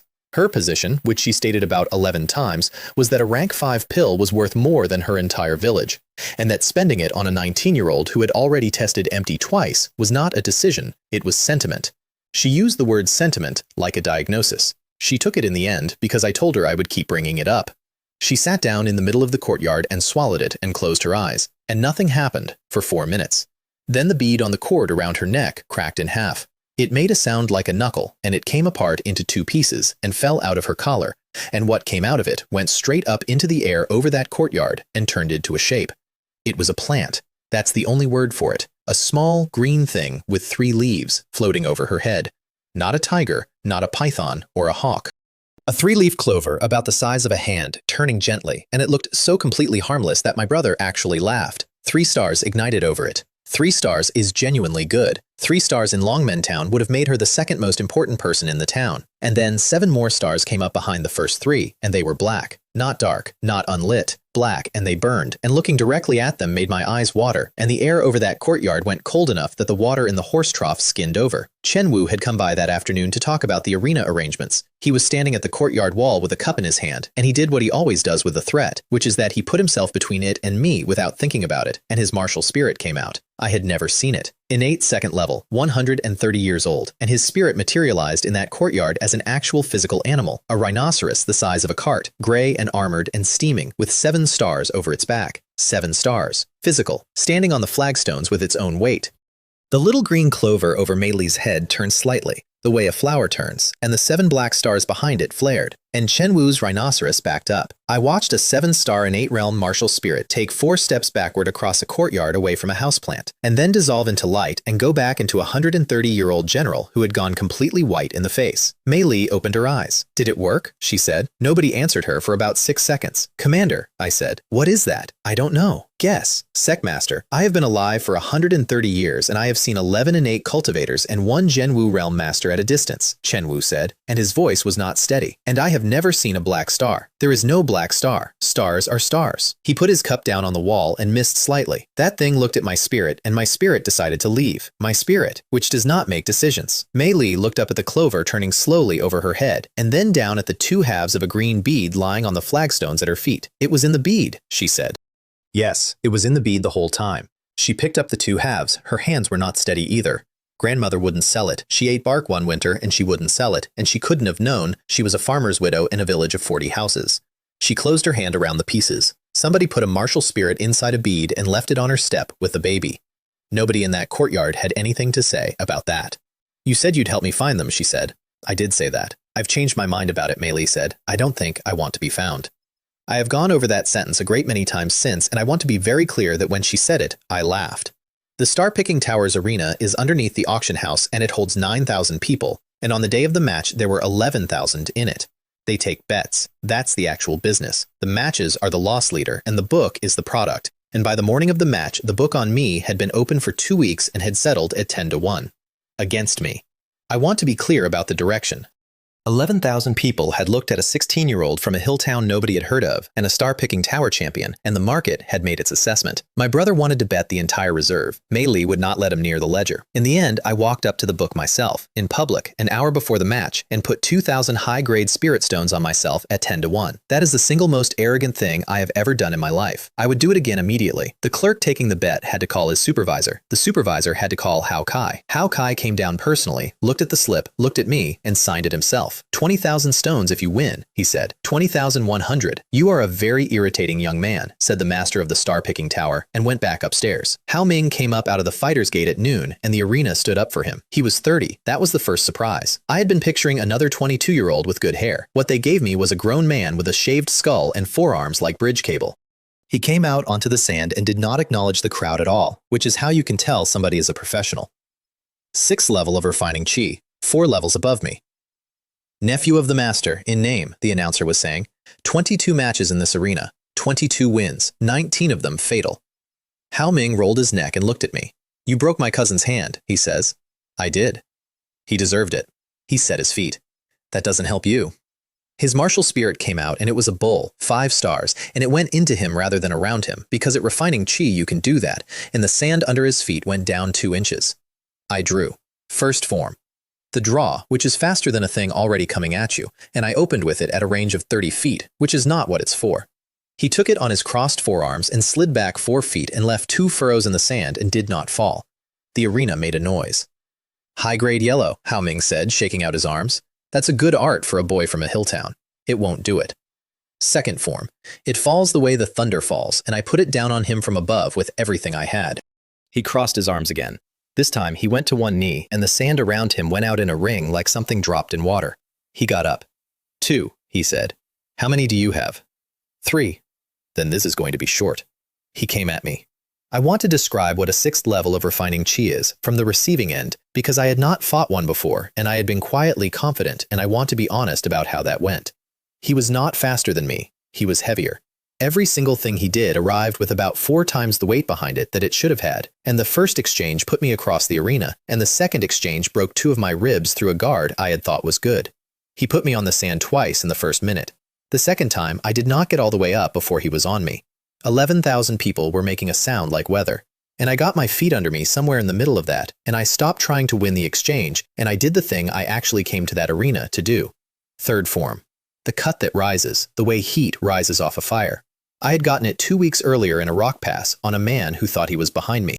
I had been practicing it every night since, in a stone room under a barracks. I came up off the sand with it, from underneath, inside his guard, where his crossed forearms could not be. It opened Hao Ming from the hip to the shoulder. He went backward about 15 feet and landed on his back. The bull came out of him in a rush of light and stood over him and would not go away. That is what a martial spirit does when its bearer is dying and does not accept it. The arena went completely silent. Hao Ming got up onto one elbow. He looked down at himself, at what had been done to him, and he was a professional, and he had seen 19 men do this exact assessment on this exact sand, and he knew the answer. Then he reached into his robe. I saw the bottle come out, and I saw the crowd, up in the good seats where the people who know things sit, come to its feet all at once, and I heard somebody 4 rows up shout no. Don't, said Hao Kai from the master's box. He was standing at the rail. Kang, don't. Hao Ming put the pill in his mouth. I did not know what it was. I found out about 4 seconds later when the bull standing over him screamed. Soul-burning pill.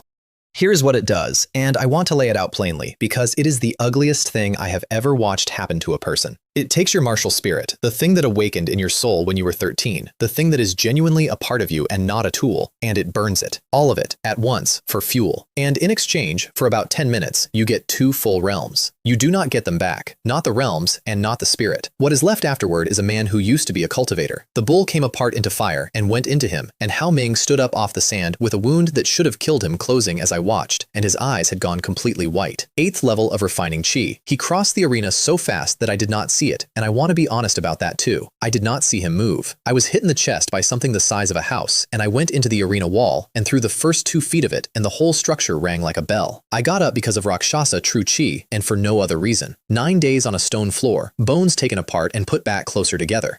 Any other body in the Empire at my level would have been finished by that wall. He hit me 11 more times over the next 90 seconds. I blocked most of them. Most is a terrible word in that sentence. And then I did the arithmetic, out loud, in my head, in the middle of an arena while a man with white eyes was taking me apart. 10 minutes. That's the number. That's what the pill buys. So I stopped fighting him and started running away from him. 11,000 people did not enjoy this. I did it for 4.5 minutes, all the way around that arena, using every single thing I had learned in 3 months about not being where somebody is swinging. Around the 6-minute mark, he started to slow down. Around the 7th, he coughed and something came out that was not blood. At 8 minutes, I stopped running. "You're a coward," Helming said. His voice had gone wrong. "I'm a cheapskate," I said. "There's a difference. I paid 2,000 stones to be here, and I intend to get value." He came at me one more time. It was slower than his first exchange had been, before the pill, before any of it. I let it come. And I used the tiger. 5 breaths. He swung at a place where I had been. There was nothing there. No sound, no heat, no true chi signature, no boy. 11,000 people watched the star-picking tower's champion swing at empty air in the middle of a lit arena. And a sound went through that building that I have never heard anywhere else. I came out of it behind him. First form, the draw. It took his head off. And I put the sword away before he landed because that is how the form ends. I stood in the middle of the sand with 2 broken ribs and something wrong in my left knee and 11,000 people not making a sound. And up in the master's box, Hao Kai sat back down slowly in his chair. Somewhere up in the cheap seats, one person started clapping. Then the building came apart. I have been in front of a crowd since. That was the first one that was for me, and I did not enjoy it as much as I expected to. I was looking at what was left of a 30-year-old professional on the sand, and I was thinking about the fact that he had done it to himself, over a match his family arranged, about a boy's broken hand. They paid out at the counter within the hour, because whatever else the star-picking tower is, it is a business, and a business that does not pay is not one. 20,100 high-grade spirit stones. I want to give you a sense of that number. I am going to do it the way it was given to me by Mei Li, who did the accounts that evening, with the face of a woman who has discovered something unpleasant about the universe. The Bloodblade Sect, 400 years old, 11 refining chi cultivators, an entire mountain, had a treasury of about 6,000 high-grade spirit stones, and Chen Wu had brought the whole thing to me in wagons. I had just made 3 1/3 Bloodblade Sects in one afternoon by being annoying at a betting window. This is not a sustainable model, Mei Li said. It absolutely is not. You cannot do this again. There is no second bet at 10 to 1, Lin Fan. That is the entire point of what happened today. I know. Then why are you smiling? I was smiling because of the vermilion bird, and because I had just watched a man burn his own martial spirit for 10 minutes of strength. And because somewhere in the middle of that arena I had finally understood a thing that had been sitting in front of me since a stone pillar lit up under my hands. Everybody in this world gets one spirit, and it is the ceiling of their life. Hao Ming burned his, because a ceiling is the one thing you can spend. I have 5, and mine grow. Hao Kai was waiting at the top of the stairs when we left. Alone, again, the way he had come to the guest house. "The matter is settled," he said. "The tower considers it closed, and I will say so publicly. Thank you. I'd like to say something else, and then I would like you to leave my building." He was not angry. He was something worse, which was tired. Kong was in this house since he was 6. He had 22 matches, and I watched all of them, and he had never once needed the pill. He looked past me at the stairs. I want you to know that I did not give it to him. He bought it himself, 4 days ago, with his own stones, from a man in the West Market. He had already decided he was going to lose. I did not have anything to say to that. "You are 16 years old," Hao Kai said, "and a 30-year-old professional looked at you for 2 weeks and concluded that the only way through was to spend his soul. I don't know what you are, but I would like you to leave Luoyang, and I would like it to be your idea." Elder Yun of the Lingtian sect was standing in the street outside. He had been at the match. Of course he had. He had a jade token in his hand, the twin of the one I had put in my sleeve 2 months ago and forgotten about, and he had the specific expression of a man who has been standing outside for 3 hours rehearsing. "The examination is in 9 days, he said. "The Lingtian sect takes disciples once every 3 years. The requirement is a 7-star martial spirit, and there will be 41 candidates from the entire empire." He held out the token. "Young master, please come and humiliate them." I looked at the token, then I looked back up the stairs of the star-picking tower. At a man who had asked me to leave his city and been polite about it. At a building where I had just watched somebody set fire to the only irreplaceable thing he owned. What's the prize? I said. For first place. Elder Yun smiled. 3 Lingtian fruits. And the Sect's protection, which, at this point in your life, young master, I suspect you need considerably more than the fruit. The Lingtian Sect sits on a mountain 9 days east of Luoyang, and you can see it from a day and a half out. Not the buildings. The mountain has a shape it should not have. Somebody cut the top third of it flat a very long time ago and left it that way. There are halls up there the size of towns. There is a road up the side with steps that are the wrong size for a person. The whole thing gives you one very specific feeling on the approach. You are visiting somewhere that will not remember you. 41 candidates. That was the whole intake, from an empire of millions, and I had never seen a group of people that uniform. Every one of them was 17 to 19. Every one of them had a 7-star martial spirit and had been the best thing in their province since they were 13. Every one of them had at least 4 people standing behind them. There were 3 that mattered, and I would like to introduce them in the order I learned to worry about them. The 9th prince, Zhao Hao. Actual royalty, 9th son of the Hongyi Empire's king, 7 stars, a golden carp, and about the nicest person in the entire courtyard. That is not sarcasm. He introduced himself to every single candidate, including me, including the 2 who were obviously going to fail, and he did it without any of it looking like a strategy, which is the hardest thing in the world to do. Zhou Min, 18, from the southern coast, 7 stars, and she had achieved natal fusion, which is what Lin Yun had done in the ancestral hall in Longmen Town, and which made a room of 60 people stand up. Here, it made her top 4. And Wei Feng, 8 stars. The Lingtian sect had come to Luoyang because a rumor said the first circuit had produced 2 7-stars. What the empire had actually produced that year was an 8-star. There had not been an 8-star in the Hongyi Empire in 70 years. By the time we all arrived on that mountain, there was not a person in the courtyard who did not know his name. He was 19, handsome in a way that had clearly been an asset to him for a long time. And when he was introduced to me on the first evening, he shook my hand and said, "Lin Fan." Of Longmen Town. Yes. My betrothed is a Fang, he said pleasantly. Jiang Ru, her elder brother, was a senior disciple of the Jitian sect. He went into the mountains one afternoon last spring and never came back, and they never found him. Jiang Li, 7th stage of body tempering, 2-star leopard, first person whose martial spirit I ever fed to the tiger, currently under about 200 pounds of rock in a ravine. That's terrible, I said. It is. He was still holding my hand. The family has been asking around ever since. It's remarkable what people remember when you ask them twice. And he let go and smiled and went to talk to the 9th prince. The examination has 3 stages, and the first 2 do not matter, so here they are. Stage 1 is a strength test against a stone monument, and it eliminated 9 people. Stage 2 is an endurance climb up the wrong size stairs under a pressure field, and it eliminated 11 more. 21 of us made Stage 3, which is the only part anybody watches. Stage 3 is a bracket. Everybody fights. The sect ranks you by how far you get and how you look doing it. And the top 3 get Lingtian fruit, and first place gets 3 of them plus a personal elder. There is one rule about Stage 3, and the sect master of the Lingtian sect came out and stated it himself on the morning of the day, standing on a platform above the ring in front of 21 candidates and about 2,000 disciples. You may surrender, he said, at any time, in any match, with a word. A candidate who surrenders is finished for the day, but he leaves this mountain whole. He looked over all of us. We are not selecting for people who will die rather than say a word. We have plenty of those, and they are all dead. Wei Feng's first match was against a heavy kid from the western provinces named Gu Cheng. 7 stars, Earth Spirit, a genuinely nice person. He had spent both previous evenings feeding scraps to my bear, and he had a laugh you could hear across a courtyard. Wei Feng took him apart in about 40 seconds, and Gu Cheng surrendered. He said the word, clearly, out loud, with his hand up, in front of 2,000 people, exactly as instructed.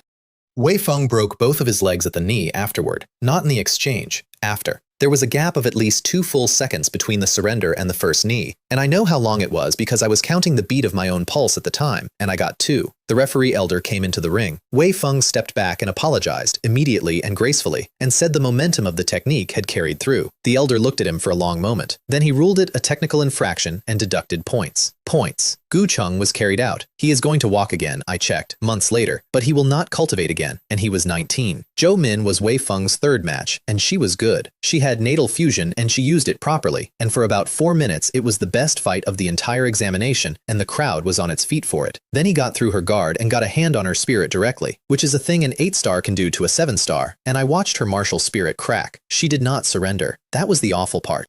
She had one hand up and she was trying to get the word out, and he did not give her the 2 seconds.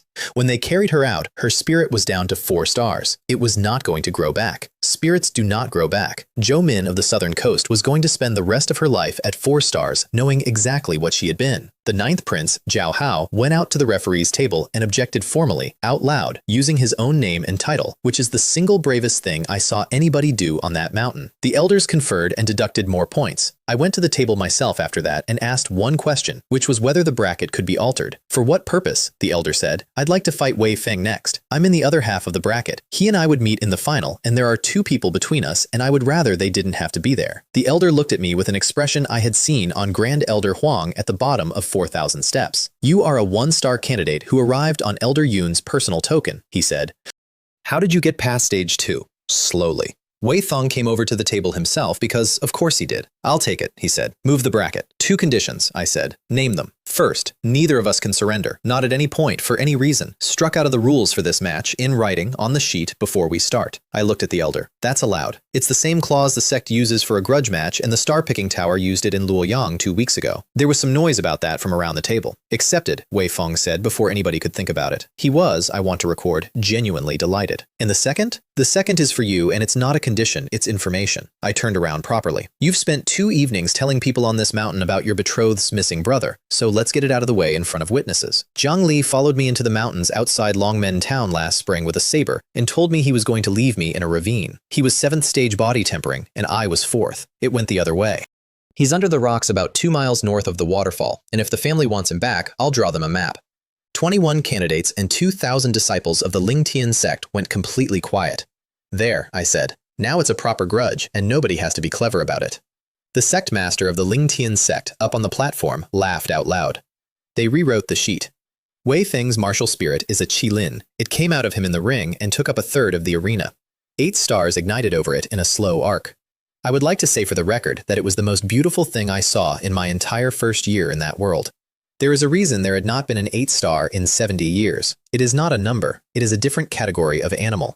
He fused with it. Natal fusion, like Zhou Min, like Lin Yun in an ancestral hall a lifetime ago, and the light of it came off his skin in a way that made people in the front rows shade their eyes. I'm going to be honest with you, Wei Feng said. I've been looking forward to this since the handshake. Same. You're 1 star. I'm 1 star, I agreed. He crossed the ring. He was fast. He was fast the way Hao Ming had been heavy, which is to say, it was not a difference of degree, it was a different thing happening. An 8-star qilin at natal fusion, 6th level of refining qi, against a boy at the second. The first exchange put me on the ground. The second broke my left forearm. The third would have finished it, except that I stopped trying to block and came up with the third form. He took it on the qilin light, and it did not get through. I have not had many moments in my life where I genuinely did not know what to do next. That was one. 3 forms of Thunderclap 13 swords, an art with no rank on it, a body rebuilt on a stone floor, and none of it was going to get through 8 stars of qilin. So I stopped, and I stood up straight in the middle of the ring, and I let the white tiger out. All 10 stars, all at once, in front of 2,000 disciples of the strongest sect in the Hongye Empire. I want to tell you what that sounded like. It did not sound like a crowd. 2,000 people did not gasp. They went silent, all at once, and the silence had weight in it. Up on the platform, every elder of the Lingtian sect came out of their chair in the same moment, the sect master with them. And one of them said, into all that quiet, in a voice that carried perfectly, "That's 10. Wei Feng's qilin backed up, not him. Him, to his credit, did not move an inch. But the spirit is not the man. 8 stars of qilin light took 2 steps back from a white tiger. The fusion broke. And Wei Feng stood alone in the middle of that ring at the 6th level of refining qi with nothing over his shoulder. I broke his sword arm with the second form, then his leg, then the other arm. Then I put him on the sand in the middle of the ring and stood over him. I want to be extremely clear about what happened next, because it is the part of that day I actually think about. I could have taken his martial spirit, an 8-star qilin. Feline enough for the tiger, and even if it wasn't, there are other ways, and the thing in my chest was standing at the front of my skull screaming for it. Wei Feng was on the ground, and his spirit was exposed, and there was no rule against it and no clause on the sheet, because he had struck the surrender clause himself, in writing, in front of the table, because he wanted it. 2,000 people watched me stand over him for about 4 seconds. Then I turned around and walked out of the ring. Why? Wei Feng said, behind me. He got it out with his face on the sand. Why? I stopped. Because Zhou Min is 19, and she's going to be 4 stars for the rest of her life, I said. And because Gu Cheng fed my bear. And because you're going to be here on this mountain with me for the next 3 years at 8 stars. And every single day of it, you're going to know that I decided not to. The Ling Tian sect ranked me first that afternoon. Not on the fight. I asked about that later. Elder Yun told me the ranking committee had spent about 90 seconds on the fight and 2 hours on the 4 seconds afterward, and that the sect master had ended the discussion with 1 sentence. We have had 8 stars before, he said. We have never once had a boy in that ring who could take a spirit and put it down. 3 Ling Tian fruits, first place. A personal elder, which I declined, which caused another argument. And a place on that mountain for 3 years, starting in 11 days, which was the amount of time they gave every new disciple to go home and settle their affairs. 11 days. I went back down the mountain with 3 Ling Tian fruits in a jade box, a broken forearm in a sling, and my brother talking constantly. Half a day out from Luoyang, Mei Li asked me what a personal elder was and why I had turned one down. I explained it badly. She told me I was an idiot with a specific and unusual talent for refusing help. I remember that conversation clearly because of what happened when we came over the last rise. We came over the last rise above Luoyang City at sunset, on a road we had walked 4 times, and my brother stopped talking mid-sentence. The sky over the city was on fire. Not a fire. There was nothing burning. The sky itself, from horizon to horizon over the whole valley, had gone the color of the inside of a furnace, and there were shapes in it, moving, and the light was coming down onto 1,100,000 roofs and turning everything the color of blood. And in the middle of it, coming down out of that sky over the center of Luoyang City, was a palace. I want to be accurate, because I did not believe it either. A building, in the air, the size of the Ling Tian sect's main hall, on nothing, descending slowly onto the largest square in the city with 9 dark shapes circling it. Chen Wu met us on the road half a mile out. He had ridden out of the city to intercept us, which he had never once done, and he had not brought an escort, which he had never once failed to do. Sect Master, he said, do not go into the city tonight. What is that? 9 spirits, Xuantian Palace, Chen Wu said, and I watched a 130-year-old innate realm general say a name out loud like a man putting down something hot. They are not from the Hongye Empire. They are not from any empire. They are one of the ancient sects of the Zhongtian continent. He looked at the sky. I have heard that name 4 times in my life. Every single time, it was in a sentence about somewhere being destroyed. What do they want? Chen Wu looked past me, down the line, at the 4th person in our group, who had been standing quietly holding a horse. They came in at noon, he said. They have been over the city for 6 hours. They are not looking for me, and they are not looking for you, Sect Master. Mei Li put the reins down. They're looking for a 19-year-old woman, Chen Wu said, with a 3-star clover and 7 black stars. We went into the city. I wanted on the record that Chen Wu told me not to. So did Guang Ren. Both of them came anyway. And Mei Li went first, on foot, up the main avenue, ahead of all of us, and would not be argued out of it. They've been over the city for 6 hours, she said. If I run, they take the city apart looking. I've seen what 40 houses looks like. The main square of Luoyang holds 30,000 people, and there was nobody in it. The palace had come down onto it, not landed. It was sitting about 4 feet off the flagstones, taking up half the square, white stone with 9 dark shapes turning slowly overhead, and the light coming off the sky was making everything the color of an old wound. There were 2 people standing in front of it. The woman was in white. That is genuinely all I can tell you about how she looked, because looking at her directly was difficult in a way I do not have words for, and my eyes kept sliding off. She had come down off a floating building onto a public square in a foreign empire, and she was standing there with her hands folded, and she had been standing there, Chen Wu told me later, for 6 hours, waiting. And the man beside her was young, and he was in dark blue, and he was doing nothing at all. I did not look at him for more than a second on the way in. That was a mistake, but I want to be honest that I did not know it was one. Mei Li walked out into the middle of that square and stopped about 30 feet from them. The woman in white looked at her. Then she said, in a voice that carried across the whole square without being raised, "Turn around." Mei Li turned around. The woman in white walked across those 30 feet and stopped and put out one hand and lifted the hair off the back of Mei Li's neck. There was nothing there. I had never seen anything there. And the woman in white looked at the back of a 19-year-old's neck for about 4 seconds, and then her hand started to shake, and she made a sound, and she put both arms around her and did not let go. Nobody in that square said anything for a long time. I got the story in pieces over the next hour. Some from the woman, and some from the 2 attendants, and most of it later from Chen Wu, who had spent his life learning things. 9 spirits.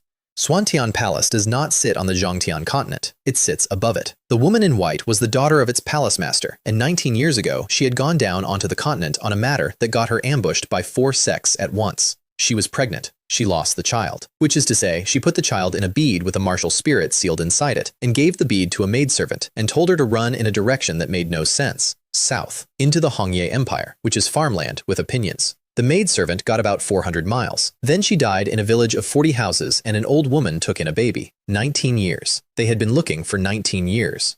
And what found her in the end was not the searching. It was a rank 5 spirit awakening pill in a courtyard in Luoyang cracking a bead open, which lit up something in a palace above another continent like a lamp coming on in a dark house. You are Xiao Xin, the woman in white said. She said it several times. That was going to be your name. My name is Mei Li. Yes, the woman said. Yes, all right. And it might have ended there. I want to be clear about that. It might have ended with a woman in white and a 19-year-old and a very complicated conversation, and I would have stood at the edge of that square with my broken arm in a sling and let it happen, because it was not mine. Then Mei Li said, I'm not coming. The square got very quiet. I'm going to the Lingtian sect, she said. In 11 days. I have a place, I have people, and I have somewhere to be. She had her hands at her sides. You can visit. I would like you to visit. But I have been alive for 19 years, and I built all of it myself, and I am not leaving it in an afternoon because a building came down out of the sky. The woman in white looked at her for a long moment. Something went over her face that I did not read correctly at the time. I have thought about it since, and I think it was grief. Wang Li, she said, and the young man in dark blue, who had been standing beside the palace doing nothing at all for 6 hours, came forward. Everything after this happened in about 90 seconds, and I am going to tell it slowly.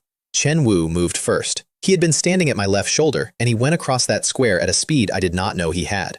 130 years old, second level of the innate realm, the highest cultivator in a circuit of the Hongye Empire, and his rhinoceros materialized in front of him at a full charge with 7 stars over its back. Guang Ren went with him. 8th level of refining qi, and he had been carrying poison scars for 2 months, and he did not hesitate for a quarter of a second. Wang Li breathed out through his nose. That is what he did. I was 30 feet away, and I saw it. He made the small, irritated noise a man makes when a fly lands on the page he's reading.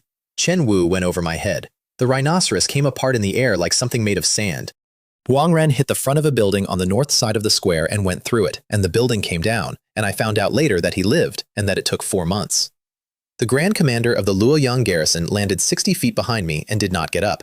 I drew the sword.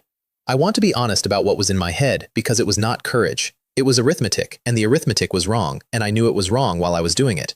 First level of refining qi against something that had just removed an innate second level with a sigh. But I had a 10-star martial spirit, a body rebuilt by a 400-year-old art, 3 forms of a sword technique that cut lightning, and I was 16 years old, and there was a man walking towards somebody I was not going to let him walk toward. I used the first form, the draw, the fastest thing I own. Wang Li caught the blade between 2 fingers, not the flat, the edge. He put out one hand while still walking and closed 2 fingers on the edge of the thunderclap sword, middle grade Xuan rank, taken off a rack under a mountain by a boy who had cut 12 heavens of thunder with it, and the sword crumbled, not broke.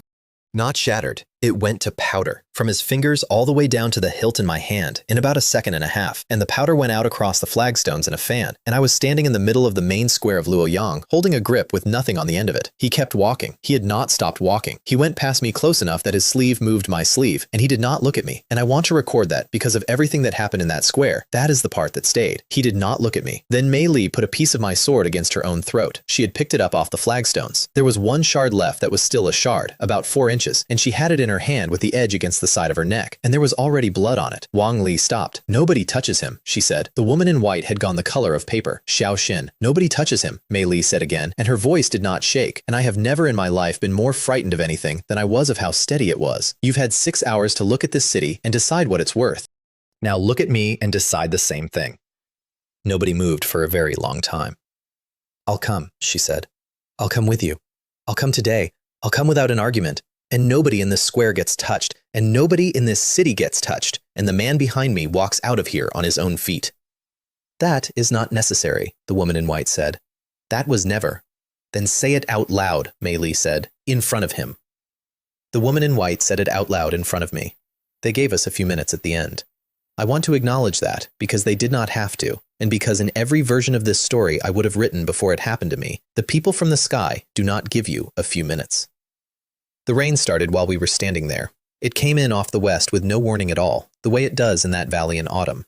It soaked the whole square in about 40 seconds, and it turned the powder that used to be my sword into a gray stain going away toward the drains. 3 years, I said. Lin Fan. I'm going to the Lingtian sect in 11 days. I'm going to stay 3 years. Then I'm going to come to that palace and challenge him in front of it. I said it clearly, so everybody in that square could hear it. Then I turned around so that Wang Li could hear the rest. You, in 3 years, wherever that building goes, I'll find it. Wang Li looked at me for the first time. Boy, he said, do you know what I am? No. 3rd level of the Huatian realm, he said. The woman in white said, not unkindly, child, body tempering, then refining qi, then Jiantian, then Zhenwu, then Huatian. You are standing at the 2nd stair of 5, and he is 3 levels into the 5th. There are men who have cultivated for 600 years without seeing Zhenwu. She said it gently, which somehow made it worse. You and he are not far apart. You are heaven and earth. There is no path from where you are standing to where he is standing. And I am telling you this because I would like you to survive being 19. I thought about a boy on his knees on a stone platform with his palms on a pillar while 100 people laughed. The rock rises 90,000 li with the wind, I said. You're all looking at the wrong part of that sentence. Everybody always looks at the 90,000. I put the empty sword grip in my belt. It says, with the wind. It's a bird that waits for weather. That's the whole story. It sits there looking like nothing at all until the day the storm comes, and then it goes up, and nothing that laughed at it can follow. Nobody said anything. 3 years, I said. Get some weather ready. Mei Li came over to me. She took the knife off her belt, the small one, the one she used for accounts and for cutting fruit. She reached back and cut off a piece of her own hair about the length of my hand. Then she folded my fingers around it, one at a time, because my left arm was in a sling and my right hand was not working very well. Then she straightened my collar. That is what she did. She stood in the rain in the main square of Luoyang City in front of a floating palace and her mother and a man who could turn a sword to powder, and she fixed the collar of my robe where it had come up wrong on the side with the sling and got it flat and smoothed it down twice. You look like you've been in a fight, she said. I have been in a fight. You lost it. I'm aware. She almost laughed. It got about halfway. Don't do anything stupid for 3 years, she said. You have a documented history. Liar, don't. She stepped back. If you say something now, I'll say something back, and then I'll still be getting on that building, and we'll both have to live with what we said. So don't. She turned around and walked across the square and did not look back. The woman in white went with her. The palace took them up into a sky the color of the inside of a furnace, and it went east, and it was gone over the mountains inside of a minute. The rain kept going for 2 days. I do not remember most of the next 5 days, and I am told this is normal. I know that Guangren was under a building, and that my brother and my father dug him out with the garrison. I know Chen Wu woke up on the 3rd day, and the first thing he did was try to get out of the bed to report to me, and had to be held down by 4 men. I know that I sat in the room in the guest house where Mei Li had kept the accounts, with the ledger still open on the table to a page she had not finished. I held a piece of her hair in my hand for 5 days and did not eat. That is not a heroic image, and I am not offering it as one. I sat in a room. Everybody let me. On the 5th night, something woke me up. It was a voice, and it was inside my head, and it was old, and it was extremely annoyed. 411 years, it said. 411 years I have been in this token waiting for someone to bleed on it, and the one who finally does it is a child having a feeling. I sat up so fast I went off the bed. The black iron token was on the table, and it was glowing, and there was blood on it, mine, from the arm that had been in a sling and had opened up again in my sleep. Who? Wenlei, 2nd elder of the Rakshasa sect. What is left of him? The voice was not friendly and had no intention of becoming friendly. Where is the sect? Gone. Gone how? 400 years ago. There's one disciple left. His name is Guangren, and he's under a building. There was a very long silence in my head. Then Wenlei said, quietly, all of it? All of it. Do you know who did it? No. I do, he said. And I sat on the floor of a guest house in Luoyang at 2 in the morning and listened to a dead man list 9 names. And the 4th one was 9 spirits Zuantian Palace. I sat there for a while. Say it again, I said. He said it again. I want to describe what I felt, and I am not sure I can. It was not grief, and it was not rage. It was the feeling you get when 2 things you have been carrying separately turn out to be the same thing. And it is a physical feeling, and it happens in the chest. There's a man, I said. 3rd level of Huatian. 9 spirits Zuantian Palace. He turned my sword to powder without looking at me, and I told him I'd challenge him in 3 years. You are the 2nd level of refining qi. Yes, then you are a fool, and you will die on schedule, said Wenlei, and I could feel him settling into this. Listen to me, boy. Refining qi to Xiantian is a wall. Xiantian to Zhenwu is a mountain. Zhenwu to Huatian. Most men do not know anyone who has done it. 3 great realms. In 3 years. There has never been anyone. Then tell me how he did it. What? Wang Li. He isn't 600 years old. I looked at him. He's about 25. I was up on my feet now. So tell me what he is that everybody else isn't. And Wenlei went quiet again. And when he spoke, his voice had changed. There is one road, he said. 1.